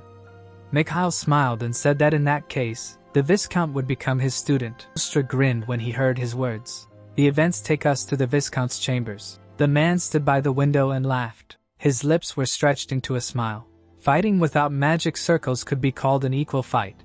But in fact, practical skills were at different levels and Nostra was now at the top and Mikhail was far below. Nostra, looking down, could say that this was the limit for a beginner. Mikhail found himself in a cage. Although the blood of the Walpurgis family flowed in him, he was still a child. He was in a cage and found himself in the middle of a flock of bats. Looking out the window, Nostra said that the guy might be living in his illusions, considering himself some kind of hero from fairy tales. The man did not seek to take the place of the head. His goal was to rise to a position where the head could not influence him, when he could stretch his hand to the throne at any time. Raising his hands, Nostra said that this was a chance to enter the history of the Walpurgis family. Raising his hands even higher, he said that he gave Mikhail the skills of a 3rd Circle Mage. Smiling broadly and laughing, the Viscount said that he would become his teacher in the center of the Walpurgis family. The next day, Morden ran through the corridors. Mikhail glanced to the side, hearing a noise. Soon, Morden entered the room. Morden raised his head and asked if it was true that he had challenged Viscount Nostra to a duel. Mikhail looked at the ceiling and said that it was true. The guy slightly narrowed his eyes, realizing that the Viscount had begun to act. Bowing his head, Mikhail smiled. This was exactly what he needed. Morden raised his hands, asking why the fight was with the Viscount. Mikhail closed his eyes and told the old man not to fuss. He spread his arms out to the sides and said that now he could become the Viscount's apprentice because of this fight. Mikhail stood with his eyes closed and said that he understood everything. The old man's mouth opened wide in shock and misunderstanding. Looking at the wall, he said that Viscount Nostra was a cunning and slippery man, and he was unworthy of being his teacher. Mikhail remembered the demon's followers and mentally said that he still remembered how Nostra fell at the feet of these followers and bowed to them. Morden frowned and asked the guy why he did this if he understood everything. The guy told him that without this, his plan would not have worked. Turning his head to the old man, he said that he should know for what reason the Viscount still remained in their family after what he did. Morden straightened up and said that it was because the Viscount had previously been very friendly with the Marquis before. These two had fun and drank together. They were each other's colleagues and friends. Turning to Morden, Mikhail said that his father would never kick out the Viscount because he had memories associated with this man, so he would deal with him himself. The guy said the last point, pointing at himself. Continuing to point at himself, Mikhail said that this battle would show what vile things the Viscount is capable of. Magic was complemented by words forming in the hands. At stake was the promise secured by Mikhail. Their hands of man emerged. If the promise was broken, the magician would be rejected by magic. This meant that if Mikhail won the fight, the Nostra would stand before him and obey him. Mikhail smiled in anticipation of victory. Morden, standing in front of Mikhail, said that the plan was good, but did not exclude the possibility that the Viscount would win. Frowning, he asked Mikhail if he was sure that he would defeat him. The guy smiled, winking with one eye. He said that he promised that Viscount Nostra would never defeat him. Morden worriedly asked the guy in front of him if he was sure. He answered by saying that he had set a condition for the Viscount. Extending a finger, he said that now they had to fight on equal terms. The old man froze upon hearing his words. A shadow covered his eyes as he asked if this meant that the Viscount would use the same magic as him. Receiving confirmation, the man reached into his inside pocket. Taking out a letter, he said that he quit because the more he listened to him, the more it seemed like he would have a heart attack. Mikhail extended his hand, burning the letter. Warden stared in horror at the burned letter. Clenching his fist, he asked Mikhail if he understood that with his 4th circle, there was no way to defeat a 7th circle mate. Mikhail, hearing his question, asked the man if he was confident in the abilities of the Viscount himself. The old man turned his head sharply, saying that he was not confident in them. Mikhail, turning around, said that they should not worry because he would not have challenged him if he doubted his victory. Smiling, the guy said that the families of the Viscount's magic circle were a lie. He said this again, turning to Morden. The guy did not move, looking at the old man. The old man's eyes widened in shock, seeing how the old man took out another application. Mikhail told him that he would not accept his application anyway. Staring at Morden, Mikhail told him that in order to obtain a higher magic circle, you first need to master the basic circles. But Viscount Nostra skipped all of these steps. The man winked an eye and said that he had followed the sequence in his training, but this did not seem to be true. Crossing his arms over his chest, the guy said that although forming magic circles by deception requires a lot of effort, the Viscount could not be considered a real mage of the 7th circle. Nostra was a show-off. He could form magic in front of a crowd, although it was just an illusion. But if he fought another mage for real, he would hardly be able to use his power. The magic staff was a crutch, and a fight in which I attacked with spells every second was not even close to the show-off that the Viscount was used to. Mikhail was a titan who extended his hand to a man, even though Nostra knew more spells, but he did not know how to use them. Kyle's lips stretched into a smile. Idan frowned, looking at his son. His son stood in front of him, saying that he was in for a show where he and the Viscount would fight in a magical duel. The head of the family stood up, listening to his son tell him that he came to ask him to honor them with his presence. Idan straightened up and said that not even a day had passed since he promised to sort out the situation with Duke Rindel. The man slammed the table. Frowning even more, Idan asked his son what nonsense he was talking about.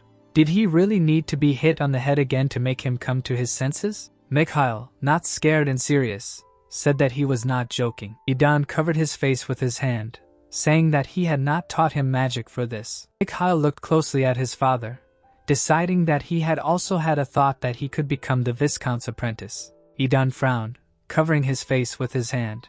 Mikhail, standing motionless, said that he did not intend to lose because he was obliged to win and make the Viscount his apprentice. The man lowered his hand upon hearing his words. Taking the club in his hand, he said that now he would teach him wisdom and reason, hammer knowledge into him. Mikhail smiled and said that they should not do such stupid things. Putting the club in front of him, the blonde asked why he, a sane person, was talking such nonsense and with such a serious face. Mikhail closed his eyes, understanding everything. Opening his eyes, he said that Nostra was a vassal of their family. Putting his hands behind his back, the guy asked why the heir of the family had to follow the lead of some servant. Idan frowned upon hearing his words. Hitting his hand with a baton, Yudard asked where the guy who had recently reached the 4th circle had such confidence in victory. His son answered, saying that if there were no grounds for this confidence, he would not even think about the duel. Lowering the baton, the man asked what would happen if he lost. Mikhail raised his hand, saying that in that case, he would have to become a student of Nostra. Idan abruptly lowered the bat into the floor. Bowing his head, he asked what he should do with it. Smiling, the evil Idan asked his son if he understood what he wanted to do. Mikhail smiled and laughed, remembering that his father always threatened to beat him and break his legs. Standing in front of his father, the boy said that he would give his legs for the sake of peace and tranquility in the Walpurgis family. Soon, Mikhail closed the doors of the room. He sighed with relief and closed his eyes. Standing in front of the huge gates, he mentally said that his father had given the go-ahead. So now he only had to deal with the Viscount. Now the Viscount believed that he was holding Mikhail's figure in his hand. He was now sitting at the chessboard trying to figure out how to most profitably use Mikhail. Mikhail's figure was turned into a chess piece. Mikhail smiled. Then this man could not become a real magician even before his regression. Grinning widely, the boy said that he would definitely win. The events take us to the training hall of the Walpurgis house. A barely visible barrier was installed in the training room, and along the edges of the hall, numerous magical tools were displayed. Mikhail extended his hand, realizing that the barrier should withstand almost all blows. Mana began to concentrate in his palm. A moment later, a beam of energy flew forward. Kyle, who had used the first circle magic, frowned. This mana beam belonged to the first circle of magic because the calculations for its use were simple. But many magicians had missed something. Mikhail extended his finger. He was an experienced magician who could use the spell not just as a flash. Pointing his finger into the distance, Mikhail decided to control the flow of energy and not the direction of the flash exactly at the target. A moment later, he bent his finger. The Mona beam immediately changed its trajectory, starting to move at the behest of the guy's hand. Mikhail smiled, watching the results. He needed a more accurate calculation of the coordinates and a correct calculation of the angle of rotation. His lips parted as he said the word explosion. A moment later, the mana beam exploded in the air. Mikhail, looking closely at the results, said that it was possible to forcibly explode the mana flow contained in the flash. While the rays of light fell on the guy, he thought that even with such seemingly insignificant manipulations, mana control was required. This was the difference between the magicians of the upper and lower circle. Massaging his hand, Mikhail said that his ability to control Mona was not much different from the past. Raising his head, the guy asked himself what he could do for an hour. Looking at his hand and collecting mana in it, he decided to try another spell. All magic and everything that the Viscount taught Mikhail during his regression was a deception. All in order to increase the number of his magic circles. However, in this way, he could not rise above the 8th circle due to the fact that all the guy's circles were reset. Now, he began to build the foundation. A new mana floated in the air while Mikhail thought about his talent. Rubbing his hand, he said that the time had already come. At this time, Nostra was walking down the corridor. He closed his eyes and told Idan that he did not suspect anything. The boy opened his eyes and said that by teaching Mikhail, he would become the pillar of the Walpurgis family. Suddenly, the man's body shuddered and froze. He grabbed his chest in pain. Nostra fell to one knee in pain. Idan came up from behind, looked at the man's back, and called him. He turned around and greeted him. Standing in front of the man, Idan asked if he had made a bet with his son. He replied that the young master himself had suggested it, and that it was luck because the young master needed a worthy mentor. Idan narrowed his eyes when he heard his words. When Nostra stood up, he told him that he had been with him since his youth, supported him and helped him through the most dangerous situations, and he still remembered all of this. Looking down at the man, the head of Walpurgis said that this was why he had always ignored his actions. The shadow fell on Nostra's face. He raised his head and smiled and told Idan that he had always cared for him and that he would never forget, so he most likely wanted to give him a chance. The blonde closed his eyes and thought. Passing by Nostra, he told him to forget everything. If he thought so, then that was enough and there was no need to talk about it before the duel. The Viscount stood motionless, looking after the head of the family. Mikhail, standing in the middle of the hall, looked to the side. Turning his head, he saw his father come. He soon sat down on the sofa. Idan, frowning at his son, told him that he would be the only one who would watch their battle. As he had said earlier, no one but him would know the outcome of the duel. The blonde looking at the participants told them that the consequences would be severe and neither side would be able to deny the result, so they should think again. Nostra grinned, saying that the gentleman himself had chosen this path. Turning to Mikhail, the Viscount said that being the heir of the valorous family was not an easy lot. Mikhail, because of his words, found himself as if in darkness. Idan sadly bowed his head, looking at the floor. Soon he raised his hand. Ma chains immediately rushed in all directions. A second later, a barrier formed around the participants. Then Idan told Nostra that he was sealing his circles, and until the duel was over, he could only use magic up to the 5th circle. The man smiled widely, expressing agreement. After that, he closed his eyes and asked Mikhail if he was ready. Mikhail also closed his eyes and said that he was always ready. Nostra abruptly held his staff in front of him, saying that he wanted to show him something. Mana enveloped the tip of the staff from the use of slowing magic. Mikhail slowly raised his hand mentally, saying that the Viscount did a smart thing because it is much easier to win when your opponent is slower than you. Pointing his hand at the man, Mikhail cast confusion. Nostra gritted his teeth, his consciousness clouded for a moment. He grabbed his head because of the pain. Mikhail walked forward, seeing this. The Viscount holding his head said that this spell was the most difficult of all if he is a 4th circle mage. Mikhail looked at the enemy arrogantly, and said that he did not need to know anything. Nostra grinned, saying that he understood everything. Nostra's staff lit up. Fire and wind magic appeared near him. Streams of mana of 2 elements rushed forward. The man's pupil decreased when he told Mikhail that he would now teach him a lesson by showing the difference in magic circles. Suddenly, the ground under Mikhail cracked and began to break apart. Mikhail stood motionless while the fragments flew up. Soon, streams of wind and fire appeared in front of him. Mikhail's eyes flashed. His lips parted when he used barrier magic. The wind and flame collided with the barrier. Soon, the 2 elements dissipated. Mikhail, standing inside the barrier, in some sense agreed with the Viscount. He who had just reached the 4th circle of magic could not block Nostra's attacks. But what he saw made the man open his mouth and eyes wide. Unlike swordsmanship, magic art was very unfair. It was easier to learn a book. No matter how hard a swordsman tried, his body could not overcome the difference between physical capabilities and aura, even with the help of a legendary weapon. But in magic, everything was different. Mikhail extended his hand. Mana concentrated in his hand. Nostra frowned, seeing the 1st circle spell. At that moment, the mana in the guy's hand split into several streams. 5 beams of mana rushed towards the enemy. The mana in the beams swirled due to free control. Nostra raised his head, looking at the beams, while Mikhail added changes to them. The man's eyes widened in shock. He dropped the staff from his hands. Mikhail, looking at the enemy with angry eyes, used the expansion of the attack zone. Soon, there were completely different beams of mana around him. Nostra froze, looking at the enemy's spell, realizing that the spells that Mikhail muttered were far beyond him. Looking at Mikhail in front of him, Nostra asked how he, being a 4th circle mage, achieved such mastery. The guy's lips parted when he told the Viscount that he wanted to show him something. Smiling, the guy said that he would show him what real magic was. Nostra raised his staff using a shield. The mana beam collided with the shield. Nostra smiled, saying that it was impossible to defeat him with this.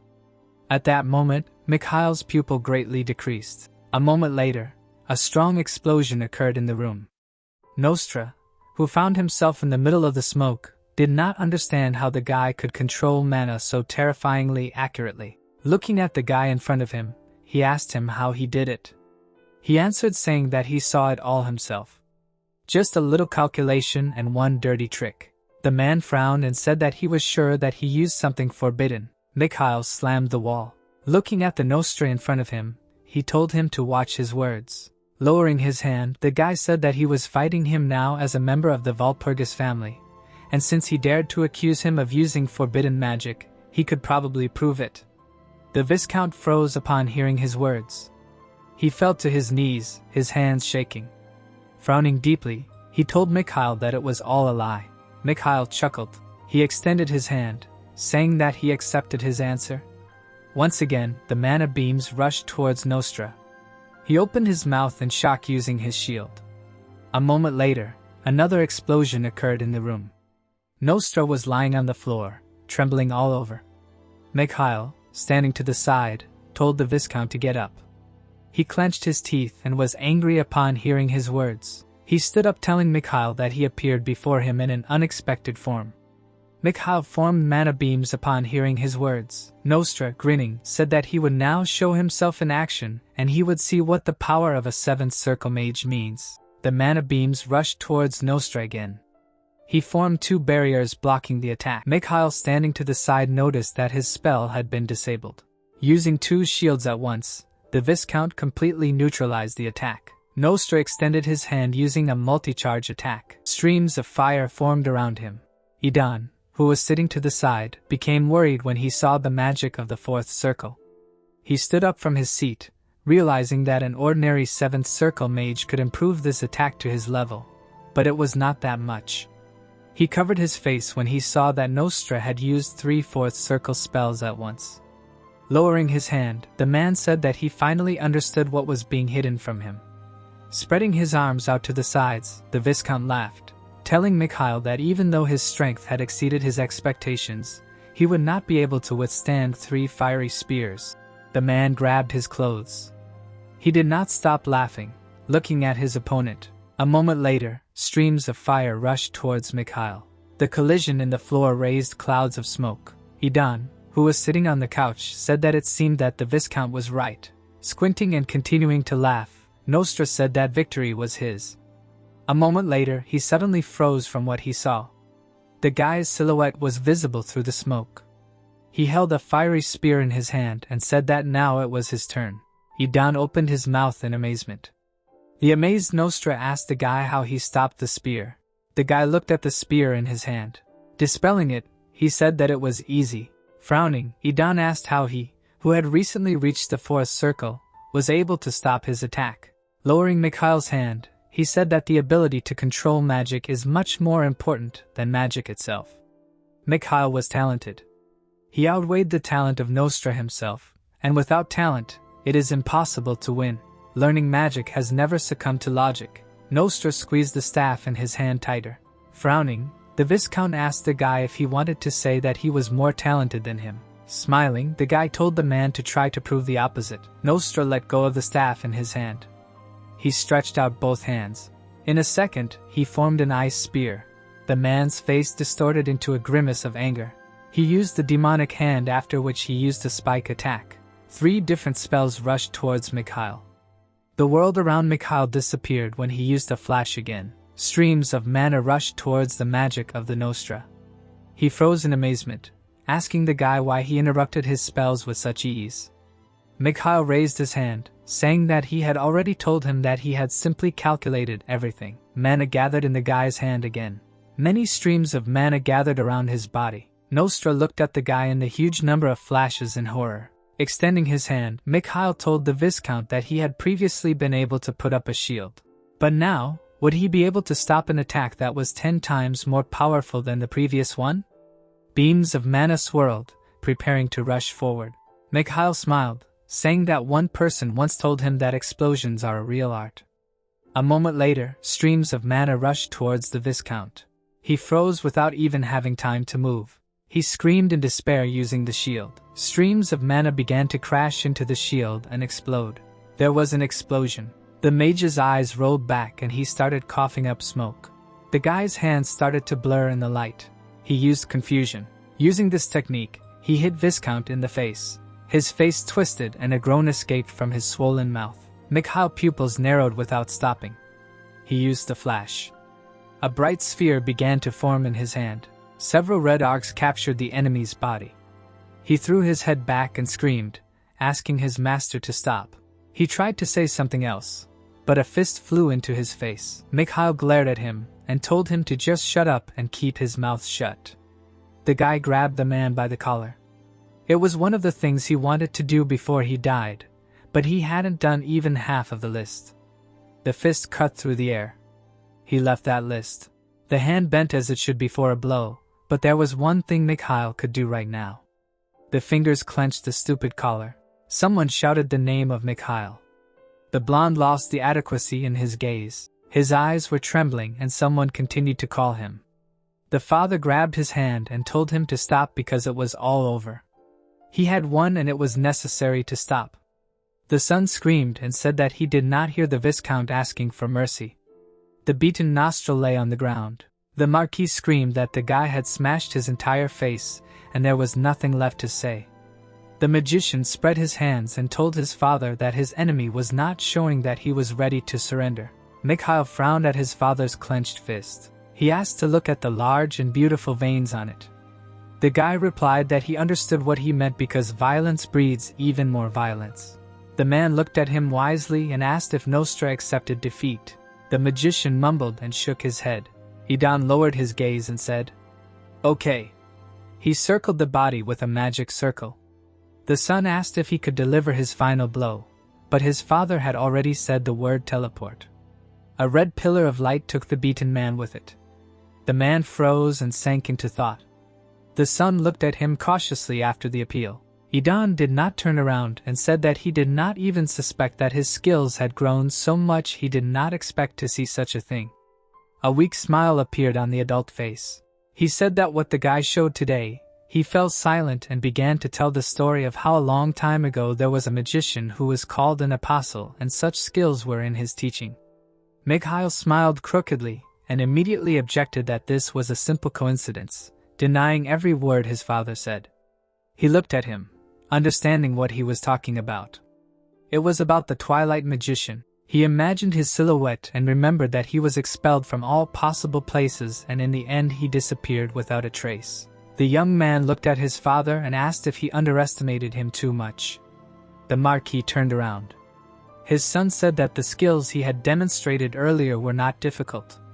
The man replied that in order to control his power at such a level, he had to be incredibly talented. The blonde proudly put his hands on his hips, noting that he was his father's son, which was why he was talented. Idan looked closely at his son and said that since he insisted so much, he would believe him. Mikhail closed his eyes and opened one. The gentleman asked if that was really the whole reason he had called him to show what he could do. The guy looked up at his father and asked what he was talking about. He said that Viscount Nostra was his friend but was not suitable for the role of a teacher since he had never even considered studying with him. He looked closely at his son and asked what he wanted to say in this duel. Mikhail frowned at him, realizing that his father was absolutely right since he would not have judged his teacher that way. He looked down and smiled, replying that he had simply given into his emotions. He looked up and asked if he was thinking of throwing the Viscount out of here. The man turned to him. The boy said that he was the only one he considered his equal and that was natural because being the head of the family was a bit lonely, right? The mage took a few steps forward and continued that he didn't like all of this. Knowing what kind of person his father was, he wouldn't risk everything without reason. Idan looked at him calmly and asked if that was really why he did it. He answered correctly. He gave him a thumbs up and stated that from now on. The boy came closer and said that he would keep him on a short leash. The man's eyes widened. It was all for the sake of everything he had built for so long not being destroyed. Meanwhile, the Viscount sat at the table and held his head. He stared into space in shock and asked if he had really lost to a boy who had just received the 4th circle of magic. He scratched the back of his head and noted that the Marquis had personally seen everything and now he could not change anything. The magician looked up and asked himself what to do. He shuddered. The voice said that he had lost and would now answer for his words. Mikhail looked at him with a sly smile and asked if he remembered what they had agreed on. The man looked at him in confusion. Mikhail thought about becoming his student. He began to lower his hand, not understanding anything. The guy smiled maliciously. Nostra noted that this was strange. If he knew from the very beginning that he would win, then why were the conditions for losing to become a student? A current of realization struck his head. He looked at the boy and asked himself, was all this really planned with some more vile purpose than just humiliating him? The man folded his hands together and thought that he still had a chance. He smiled as best he could and said that this was the future of their family. The youth moved the table, laughed, and asked to continue. He sat down opposite. The magician said that the guy had hidden from everyone for a long time, that he wanted to take revenge on the Duke after what their family had done. The blonde looked at him carefully. Nostra grinned and decided that he understood everything. He spread his hands, laughed, and said that he would help him do it. Mikhail folded his hands together.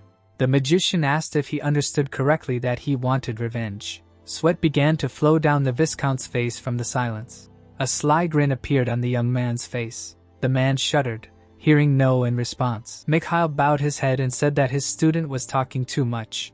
He told him to keep quiet and call him a teacher. Nostra opened his mouth in surprise and asked what that meant.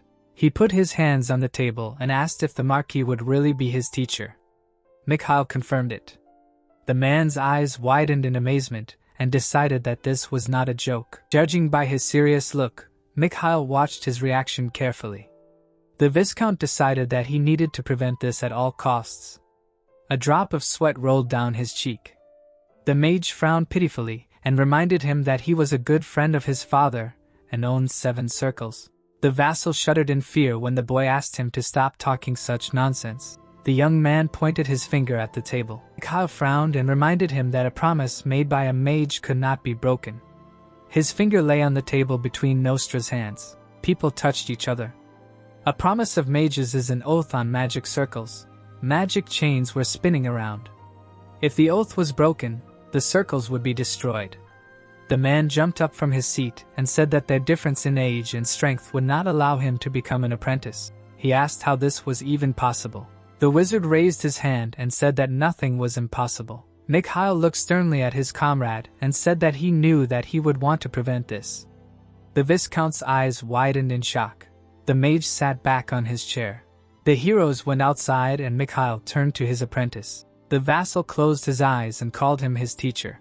His body trembled. Nostra decided that he would have to endure this attitude now and realized that his circles would be destroyed if he did not follow the instructions of the mentor. The boy looked forward and wanted to teach him some things. The man frowned tensely. He clenched his fist and said that he was listening to him carefully. The young man looked away and realized that destroying this man was not the best option. Judging by what happened before his regression, the Viscount pursed his lips in fear. Mikhail looked at him and thought that this particular person could be very useful in the future. The wizard imagined the magic circles in his hands and decided that this could help him since he had the potential and ability to create 7th circle magic. Mikhail raised his eyebrows and asked what he himself would like to know. The magician closed his eyes and answered that he did not need anything. Mikhail said that he was probably interested in something. Raising his hand, the boy asked if he wasn't interested in his unstable circles and remembered that his apprentice couldn't use his magic to its full potential. The boy poked him in the chest and explained that this was due to his heart, which ached at the slightest exertion. The vassal clenched his teeth and clutched his chest. Nostra fell to the ground and screamed in agony. Mikhail looked down at him and thought that as a rule, circles couldn't be stable unless they were preceded by enlightenment. Several roads led to the Pillar of Light. Circles could be created without enlightenment, and those who were capable of this were called apostles. Idan turned to face the bright light. Stars twinkled around the man. The Viscount looked at his hands.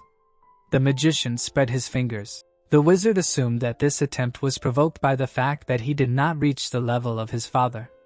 The vassal turned his head. In front of him was an arched road. Mikhail concluded that his student used the apostle's method. Mikhail looked down and realized what the price of this choice was. Nostra put his hand to his chest. The boy promised to show him how to stabilize the circles. The young man approached him and asked to transfer his mana. The man looked at him in fear and asked how this was possible. With his mouth wide open, the Viscount asked if the Marquis had told him about this and realized that Idan knew that he had touched the apostle's hands. The magician put his hand to his forehead and laughed. The vassal smiled broadly and decided that the duel had been planned from the start. Mikhail looked away and asked him not to make up nonsense. Imagining his student being enveloped in a bright aura, the wizard asked if the meaning of the duel had not become clear to him yet, and inquired if he had felt something strange when he made the triple attack of the 4th circle. Nostra asked how he knew about it. Mikhail pointed to his heart. The man's face broke out in cold sweat. The Viscount clutched his chest. Mikhail called it a common symptom for a sorcerer whose circles were not stabilized. The guy raised his eyebrows and asked if, in his opinion, someone with the blood of Walpurgis in his veins would not have noticed this. The magician fell to the ground. The young man explained that he would not be able to hold out for long in such a state, and any attempts to fix it would only make it worse. Mikhail ran his finger across his throat and said that in the worst case, he would die soon. The vassal's eyes widened in fear. Looking at him, the wizard said that there was only one way to survive if he was interested and told him that he would have to destroy the circles he had obtained by deception in order for his mana to pass to him. Nostra stared at him in horror. Mikhail smiled and said that he would receive mana and he would have the opportunity to stabilize the circles. Mikhail looked up and concluded that everyone would benefit even though his student would fall to the 5th circle. The man said that he would never agree to such a thing. His pupils narrowed. The Viscount lowered his head and asked if the teacher understood how hard it had been for him to get all this. The guy narrowed his eyes and explained that he had earned not the circles but a cancerous tumor. The mage looked at him in fear.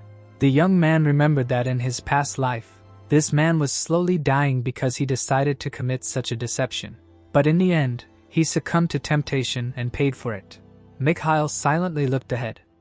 The vassal said that the ability to walk does not make a child an adult, and asked what was the point of having 7 circles of magic and not using his power properly.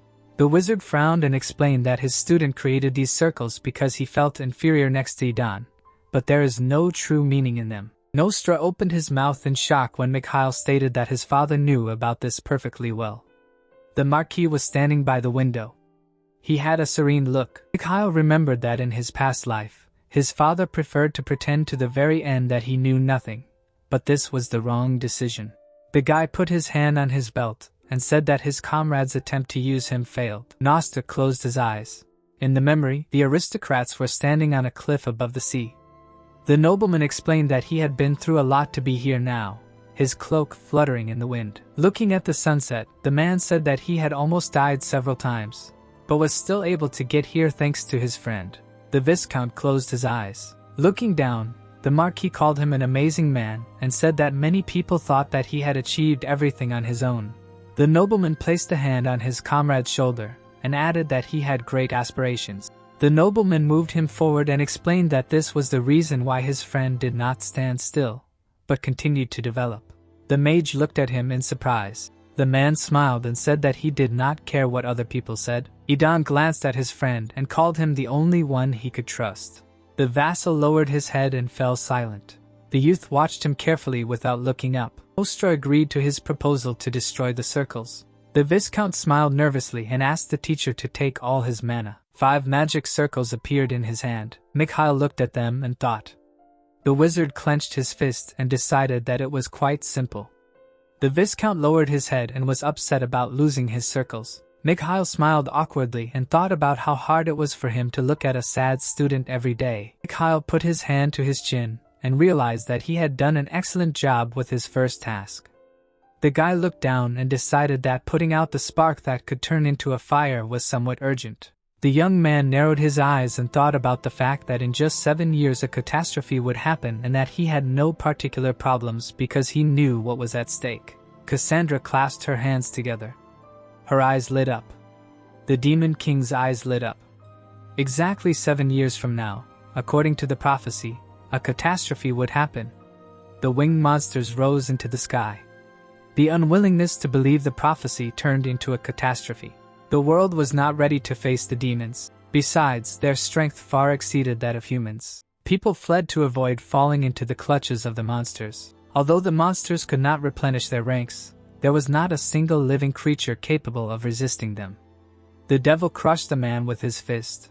The entire empire realized the scale of the disaster when the 7th Knight of the Iron Wall Kelbian was killed. Blood sprinkled the armor. It was impossible to change the course of the battle between the two worlds. The man trembled with fear.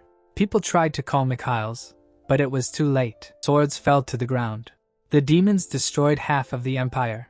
A huge cross hung on the wall of the temple. Heroes gathered there in a terrible hurry. The group included warriors who could fight monsters and even enslave them. The members of the Argos squad confidently looked ahead. Kyle threw his head back and thought that the most important thing now was Cassandra. Looking at the ceiling, the wizard remembered that in his past life, no one believed the fortune teller, and that she was 2 years younger than him, which meant that she was about 18 years old now. The girl clasped her hands together. Her prediction became fatal. The prophet lowered her gaze. No one wanted to listen to her warnings. The doors in the castle were closed before the regression. The clairvoyant's predictions mentioned a hero who should come to the aid of humanity. But this did not happen because no one believed her. Mikhail raised his eyebrows and realized that it was a prophecy that no one believed and lost its meaning. Squinting, Mikhail thought that he had no idea what happened to the fortune teller after all this and assumed that she was far from having a happy ending. So now the main task is to prevent history from repeating itself. The guy looked up and decided to personally participate in the selection of warriors this time. The young man picked up a pen and thought about inviting Leon, who could help with the selection. Mikhail leaned on his hand and realized that he had a problem. The pen hung in the air. Looking at the paper, the wizard wondered what to do with Cassandra. The girl ran to the exit of the temple. After no one believed in her prophecy, she had to run away. Mikhail scratched his head with displeasure and thought that he did not even have a guess about her whereabouts. Mikhail ran his fingers through his hair and decided to find a way to contact her at all costs. The guy closed his eyes and thought about how to do it. Someone entered the office. Looking into the room, Morden called the gentleman and asked what he was doing here. Folding his hands behind his head, the young man replied that he was not doing anything important and asked what he needed. Hearing that a guest had arrived to discuss important matters, Mikhail closed his eyes and assumed that it was Leon. Morden asked how he knew this. The wizard rose from his chair and asked the servant to let the guest in. The door opened. The sword master looked back and smiled when he saw his friend clenching his fist. The knight asked about training. Mikhail sat down on the chair. Mikhail closed his eyes and asked if his comrade needed to prepare for the engagement. Smiling widely, Leon replied that training was much more important, adding that he did not want to get married at all. The young man lowered his head when asked about Mullier's teachings and agreed. Hearing that he had one condition, the warrior frowned and asked what he needed. He slammed his hand on the table. Leon approached his comrade and reminded him that they had only agreed to go to the temple. Mikhail confirmed this and said that he had new conditions that would not harm anyone. Wyatt asked him what he needed, frowning sternly. The wizard asked if there were any problems in his domain. Leon leaned on the table and asked what they were talking about. Hearing the word dungeon, the sword master shuddered. The knight looked away and said that he knew nothing about it. Mikhail raised his eyebrows and said that his friend was not good at lying. Looking away, the warrior laughed and asked why he would do that. Mikhail smiled slightly and explained that his comrade's family had discovered the dungeon a year ago and found a colossal amount of mana there. The guy opened one eye and added that his father had decided that this was a dungeon with mana deposits and had sent a research team there. Leon raised his eyebrows in surprise and asked how he knew this. The young man crossed his arms over his chest and thought about how this was not a dungeon at all, and that this place was called that because at that time no one fully understood what it was. The people in armor were standing in the forest. Before the regression, the Count sent 5 squads to the dungeon, but most of the research team disappeared. Leon stood against the backdrop of mountains of gold. The Parslopes wanted to marry the Rindle family because they had money problems since a lot of money was spent on exploring the dungeon. Putting his hand to his forehead, the warrior was surprised that someone knew about this and assumed that there was a spy in their family. Looking at him, Mikhail denied this and explained that rumors were circulating among the mercenaries. The sword master narrowed his eyes and asked, "What about the dungeon?" Then the wizard smiled. There were ruins of an ancient city in the forest. They caused a lot of trouble for the Parslope family and were the cause of their anxiety. Mikhail raised his eyebrows and stated that he was interested in it and had high hopes for this dungeon. The knight frowned and asked what that meant. Leon raised his hand and explained that most of the research team had not returned and that it was not a dungeon at all, so it was impossible to clear it. Mikhail looked down and remembered that before his regression, the Parslope family could not leave this dungeon until the very end. The stranger stood on a mountain of gold coins. In the end, the cow did not get what he wanted because someone else was able to uncover all the secrets of this place and take everything for himself. Sitting in a chair, the guy offered his help and decided to go to the ruins instead of the research team. Leon asked if his friend could do what even the experts could not do. The young man, spreading his arms, confirmed this and explained that basic knowledge of magic is required to explore dungeons. The warrior grabbed his head. The sword master frowned menacingly and asked where his comrade got so much self-confidence from. Mikhail looked at him and said that it would not harm his family in any way since if successful, he would be able to find out what this place was, and if he failed, it would not affect the Parslopes in any way. The knight agreed with him. Leon thoughtfully put his hand to his chin. Leon looked up and asked about training. The wizard promised him that he would teach him everything he knew. The warrior raised his hand victoriously and offered to try it since he had nothing to hide anyway.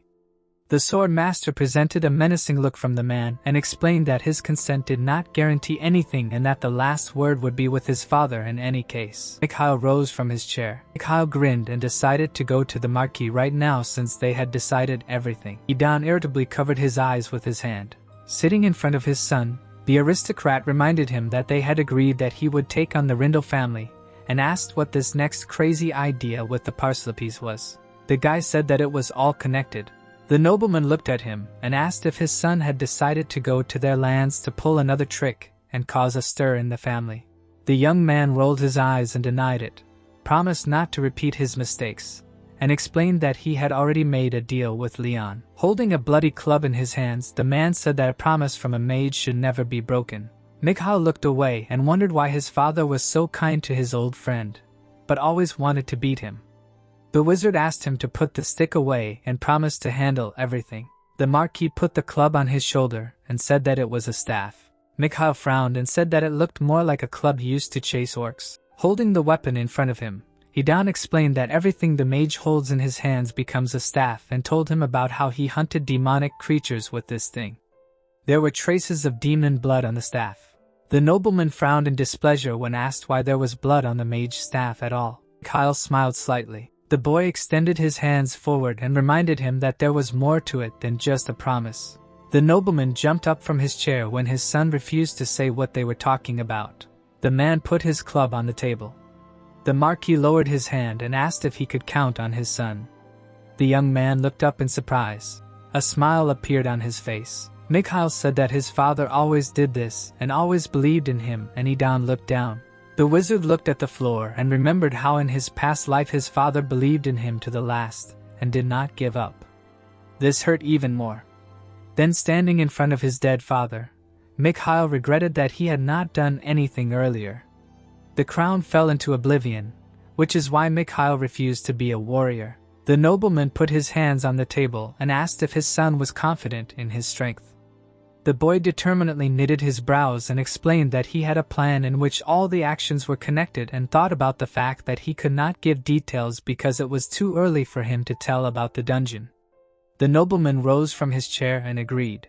The man turned away and asked his son to do what he needed to do. The young man bowed and thanked him. Suddenly, something to the side caught his attention. Mikhail looked towards the window.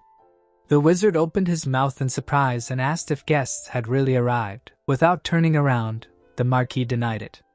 Idan looked back and asked if his son had really noticed something. Mikhail silently looked out the window. Mikhail looked away and decided that he had simply imagined it. The doors of the office slammed shut. The aristocrat was left in the room completely alone. The nobleman lowered his head and said that his son reminded him of someone. A voice behind him said that the boy reminded him of himself. Without turning around, the man asked if they really looked that much alike. There were books on the shelves. The stranger answered that his master was the same in his youth, but now he had become more reasonable. The marquis looked away and asked if his son simply realized that someone was there or recognized him.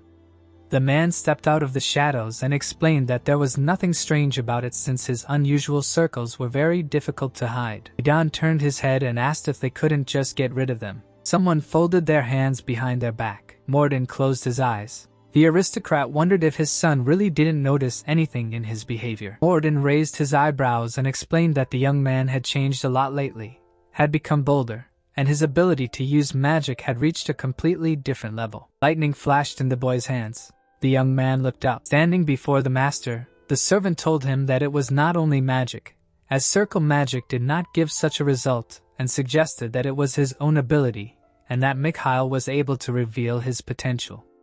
The old man bowed and said that there was nothing special about the heir of the Walpurgis, his family suddenly awakening his talent.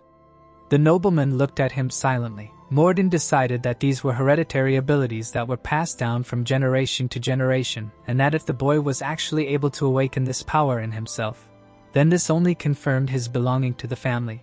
The man stared at the ceiling and thought about talent passed down from generation to generation. The Marquis turned away and decided to ask his subordinate for a favor. Morden put his hand to his chest and agreed to accept it as they had agreed. Idan raised his head. He had a calm look. The nobleman asked if this time had really come. Mikhail was standing next to the carriage when someone called out to him. The wizard saw his servant out of breath and asked him what he wanted. The old man wiped the sweat from his chin and said that the Marquis had ordered him to go with his sons so that he would not get into trouble. Mikhail raised his eyebrows and decided that this sounded plausible. Mikhail shook the man's hand, thanking him and thinking that he knew his father's true motives. Leon raised his hand to his mouth and asked why he wanted to go with them. The boy replied that he was some kind of nanny. The young man looked ahead and decided that his subordinate was not the type to spread rumors. Mikhail put his hand on his belt and decided that it was time for them to go. The wizard smiled and said that it was time to visit Parslob's estate. A horse-drawn carriage arrived at the estate. The wizard silently looked out the window. Mikhail looked around when someone said that his estate looked no worse. Mikhail leaned on his hand and was surprised that the Parslopes maintained the territory in such a state, although everything around did not look so rich.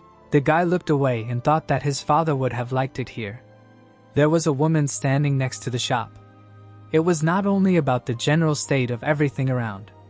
The inhabitants here looked happy and content. Nothing bothered them. Cumulus clouds floated above the city. The sun's rays sparkled on the stones. This road of bricks apparently stretched from the Helen forest itself.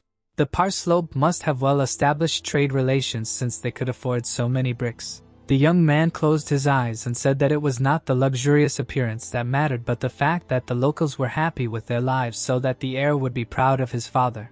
The sword master smiled and was surprised to hear such words from Valergis herself. The wheels of the cart clattered on the stones. This estate was amazing only because of the head of the family. The warrior said that he respected his friend immensely. Mikhail smiled. The knight put his hand on his knee and called him an honored guest. The wizard closed his eyes and thought about how his comrade had always been proud of his origin. Leon looked at him with a smile. A bright pillar of light illuminated him. Even when he was the only survivor, this pride did not disappear. The cart moved forward. Leon told about how they had their own army and that they regularly hunted monsters. Dagger leaned on his hand and asked who had come to them. The warrior approached him and said the name of his friend. The man heard him not at first. There were jars in the table drawer. The nobleman threw their contents into his mouth and said that he would die if he did not take the medicine. The sword master said that he should not take so many pills. The head of the family put the jar on the table and felt better. The nobleman looked up and asked his son to continue the story. The knight frowned and repeated that his comrade had arrived at the estate. Sitting at the table, the count decided that this was quite unexpected and offered to begin preparations for his reception right away. Leon said that the guest was in the living room. The man looked ahead thoughtfully, seeing that his father had started eating handfuls of pills again. Leon asked him to calm down. Looking down, Dagger said that he would soon die at this job and asked what else he needed to know about the heir of Walpurgis, who was waiting for him in the living room. The warrior raised his hand to his chin and replied that he had told him about a small problem with the dungeon. The nobleman looked up and asked what that meant. A smile appeared on his face. The head of the family widened his eyes and left. The nobleman picked up a pen and said that he should have done this a long time ago. The man said that it would be right to leave his post for the sake of his mental health. The sword master spread his arms and said that he couldn't just decide everything on his own. The knight raised his hand and said that he didn't even have time to say anything. The count dipped his pen into the ink, leaned on his hands, and asked his son to tell him everything. The nobleman narrowed his eyes and reminded them that Walpurgis was higher in status than them. They were one of the greatest families in the empire. The sun was shining on the estate. Crazy eyes hung over the dungeon. The head of the family frowned sternly and concluded that Walpurgis would take the dungeon from them if they found out about its existence. Leon frowned and said that he understood this perfectly well, but that the magician offered him a good deal, so he had to accept his offer. The nobleman looked at him sternly and asked what the terms of the deal were. Hearing that the payment would be the complete miller or a training method, the man's eyes widened in surprise. The Count jumped up from the table and asked what that meant. Leon told him that his friend had the complete miller teachings which would be revealed to him under the terms of the contract. Remembering how Mikhail used magic on the sword, the warrior added that he himself had seen part of this power. Dagger stared at his son and asked what about the promise. The sword master suggested that his father knew better than anyone how significant a maid's promise was. The nobleman lowered his gaze and wondered what was hidden in this dungeon. If the Walpurgis family had decided to reveal the complete miller method to them in exchange for him. The head of the family lowered his hand and said that he was obliged to personally speak with the guest. Morden grabbed his head and said that everything was lost. Holding a cup in his hands, Mikhail asked what was troubling him. So Morden's eyes widened in horror and asked if the young master really didn't understand anything. The servant shouted that the Parslope family was not so simple. Because of his shouts, Mikhail spilled his tea. Holding his head, the old man asked how the other aristocrats would react when they found out about the dungeon. The boy asked why he was so worried. The man looked away. The young man looked down and thought that there was some truth in his words, but the subordinate was missing one very important thing. Mikhail summoned several memories in his hand and realized that he knew everything that would happen and how important Mullier's teachings were to Parslope, and they also considered the dungeon a burden due to constant failures. The wizard smiled and thought that after talking with the Count, everything would become clear. Mikhail said that everything would be fine. Folding his hands in front of him, Morden asked if the Count would really agree to a deal with a man from the Walpurgis family. Mikhail lowered the corners of his lips and assured him that the head of the family would rush here in a minute. Morden frowned piteously and concluded that his master was delirious again. The servant heard the sound of the door opening and widened his eyes in surprise. Representatives of the Parslope family entered the living room. The guy got up from the table and said that he was right. Dargis frowned sternly. Even before the regression, he was famous for making quick decisions. Holding a cup in his hands, the aristocrat said that he knew that his guest was interested in the dungeon. Sitting opposite him, the young man explained that he was going to explore the dungeon using his magician skills since it was much more productive and interesting. The nobleman said that he himself was interested in exploring the situation and asked what was valuable there for a magician. The head of the family raised his hand to his mouth and assumed that his guest already knew that he was in the dungeon.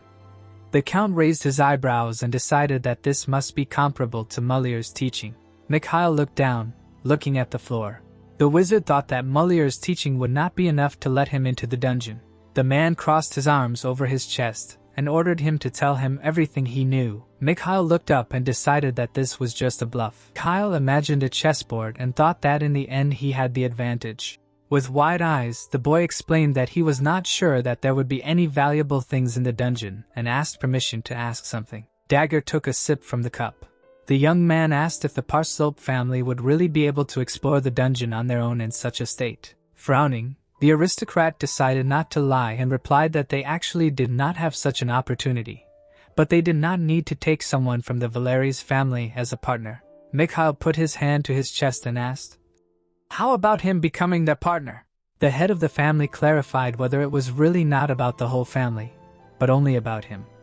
Looking at him, the wizard confirmed this and said that he would not need an escort. The nobleman clasped his hands and asked about the timing. Mikhail smiled. Mikhail raised his index finger and said that it would take 1 day. The Count's eyes widened in shock and asked what they should do if the expedition ended in failure. The guy spread his arms and promised to give them Mullier's teachings.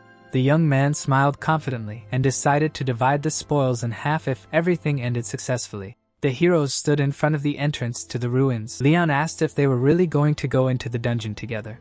Mikhail sided with displeasure. The wizard looked away and said that if his friend was afraid, he could stay here. The warrior walked forward and said that he was not afraid at all and that Parslopes never ran away from the trials that befell them. Mikhail extended his hand forward. His comrade froze in place. The sword master looked back and asked what was going on. Kyle raised his eyebrows and explained that the entrance to the dungeon was already a trap and that they needed to prepare. Morden put his hand to his mouth and sighed. Morden raised his finger and realized that it was impossible to enter here and that this was a simple but safe method of protection from uninvited guests. The knight asked what that meant. The guy looked forward and explained that this dungeon was alive and teeming with living creatures. The young man went to the entrance and added that this was one of the rare dungeons that needed energy because of its inhabitants. Leon frowned tensely and realized that they would be eaten like those who came here before if they entered. Mikhail summoned fire in his hand and thought that they just needed to feed the dungeon with mana. A wave of flame flew forward. It flew to the entrance to the ruins. Soon the energy disappeared inside. Its light was swallowed by the darkness. The glass cracked. The wizard opened his eyes wide and warned that the doors would open now. A bright flash burst from the dungeon and lit up Mikhail's faces. Mikhail frowned and realized that this was the first tomb of Acer. The squad stood in front of the throne. In this dungeon with ancient ruins, sacred objects were kept. A strange artifact sparkled in the hands of the man. Leaning over him, Mikhail said that with this thing, they would be able to protect themselves from demon attacks. Smiling, his comrade concluded that this was the best they could find. The priestess looked at them and said that they had no need to use the artifact. Now the treasure rose into the air, and Sean the Saint said that the power of the storm increases if the owner's power increases. Depending on who will own it, this artifact will be able to reveal its true potential. Before the regression, Sigri owned it. The warrior smiled. Just a week later, the guy reached out and tried to stop his comrade. The artifact fell to the ground and broke. Confidently looking forward, the young man was outraged by the stupidity of his friend. Mikhail narrowed his eyes and thought about the fact that a part of the storm was stored in this dungeon. In front of him were open doors in which a bright light was visible. The wizard sternly knitted his eyebrows and decided to take the relic for himself so that the situation from the future would not be repeated. The torch illuminated the room. Leon looked around and noticed that it was different from the stories of the research team. Mikhail explained that since the dungeon was created, time does not work here. Looking up, the warrior asked if it had stopped. The answer was affirmative. The sword master asked who was capable of such a thing and suggested that it was some kind of divine level of magic. Looking away, Mikhail confirmed this and said that it was especially felt when the time-stopping spell spreads over a large area. The knight looked at his feet and was surprised that something like this was in their domain. The guy raised his hand and asked his friends to stop. Leon looked ahead and asked what was there. Suddenly, his eyes widened. In the ruins, there was a group of goblins. The monster was sitting on the ground with a club in his hands. Leon frowned and suggested going back to send soldiers here. The young man expressed confidence that much blood would be spilled if ordinary soldiers fought them, since this was only the first gate. The warrior opened his mouth and displeased and asked if they were really going to fight 3 of them. Looking at the goblins, Mikhail said that they were not in a dungeon, but in a tomb. The wizard smiled and added that this place was not indifferent to new visitors. Mikhail looked around and told about how one man had once cleared it out. The heroes stood in the corridor of the destroyed dungeon. Mikhail stuck a knife into the wall. The warrior raised one eyebrow and asked what was going on. The guy looked at him and explained that he was scraping precious stones off the wall. The sword master closed his eyes and asked why he was doing that. Holding dust in his hands, the young man said that goblins simply adored it. Mikhail smiled and added that the monsters reacted to this dust the same way cats react to valerian. Morden and the knight listened to him with an attentive look. The wizard raised his eyebrows and explained that the most important thing was that this powder contained not only precious stones, but also crystals that caused hallucination. Mikhail sat down on the ground and explained that they could be transformed with the help of magic, after which the effect would spread. And then the goblins, in order to get what they wanted, would bare their swords and would not hesitate to kill each other. There were bombs with a hallucinogenic effect on the floor. Mikhail swung one of them to throw it towards the enemies. The bombs flew forward. The sphere fell next to the monster's leg. The goblin looked at it in surprise. Light began to break through from the ball. The next moment, a bright glow burst out from there. The flash illuminated Mikhail's. Leon covered his face with his hand. Suddenly, his eyes became round. Leon lowered his hand and asked if it really worked. The goblins rushed at each other, waving their weapons. The boy looked ahead and decided that it was no coincidence that all this was in the tomb. Swords crossed. Knowledge was more important than strength. The monster swung a bloody knife. It was enough to understand their essence and the basics of magic to easily overcome the first gate. The young man took a step forward and thought that the probability of a successful attack was obvious. Mikhail walked past the corpses of the monsters and declared that they had successfully overcome the first gate. Something to the side caught his attention. Something was glowing next to the body of a dead goblin. The wizard put his hand in his pocket. There was a spatial bag. Mikhail looked at it and decided that he had never seen such a serious artifact in the dungeons before. His face darkened. Mikhail thought about something. In the past, Sigrid swung his sword, wanting to kill all the monsters. A divine light appeared in front of him. A bright flash illuminated the goblin's face. His club appeared in the light. Clutching his head, Mikhail said that he had warned him about this and began to curse at his comrade. Pointing at him, Leon asked what was wrong with him. Morden asked him not to pay attention to it. Taking the artifact in his hands, the boy realized that it was a spatial bag that could contain anything and was surprised that they were able to find it at the very entrance to the dungeon. The guy looked back and said that this was not a simple artifact, and that they might not be so lucky the second time. Putting his hand to his chin, the young man was surprised that he found the relic now, since before his regression such things came across much later, and decided that there must be some explanation for this. Mikhail extended his hand and asked his friend to give him the bag. The wizard looked down and noticed an inscription. On the inside of the bag was a request to give up his greed. The sword master approached his friend and asked what it meant. Morden suggested that it was a clue to the next gate. Mikhail looked at the bag and thought that there was no way out of this place. Kyle presented a diagram of the dungeon and concluded that the greed in question was inside the tomb. Suddenly, the guy shuddered. The young man looked up and mentioned the goblin chief. The servant asked what this had to do with it. Mikhail stepped forward and explained that the chief goblin, who was the largest of all, was closest to this greed. The wizard approached the monster's corpse and suggested that they needed to get its magic stone and put it in the back. Leon opened his mouth wide and decided to do it himself, since extracting the stone was quite a difficult process. Hearing that this was not the case, Leon frowned in confusion. The sword master raised his hands and said that a man with a sword would do better than a man with a staff. The warrior smiled and said he had an idea. The knight waved his finger and noticed that there were 2 chieftains and therefore 2 magic stones. Looking at the bag in his friend's hands, Leon called it quite an expensive thing and offered to bet on it.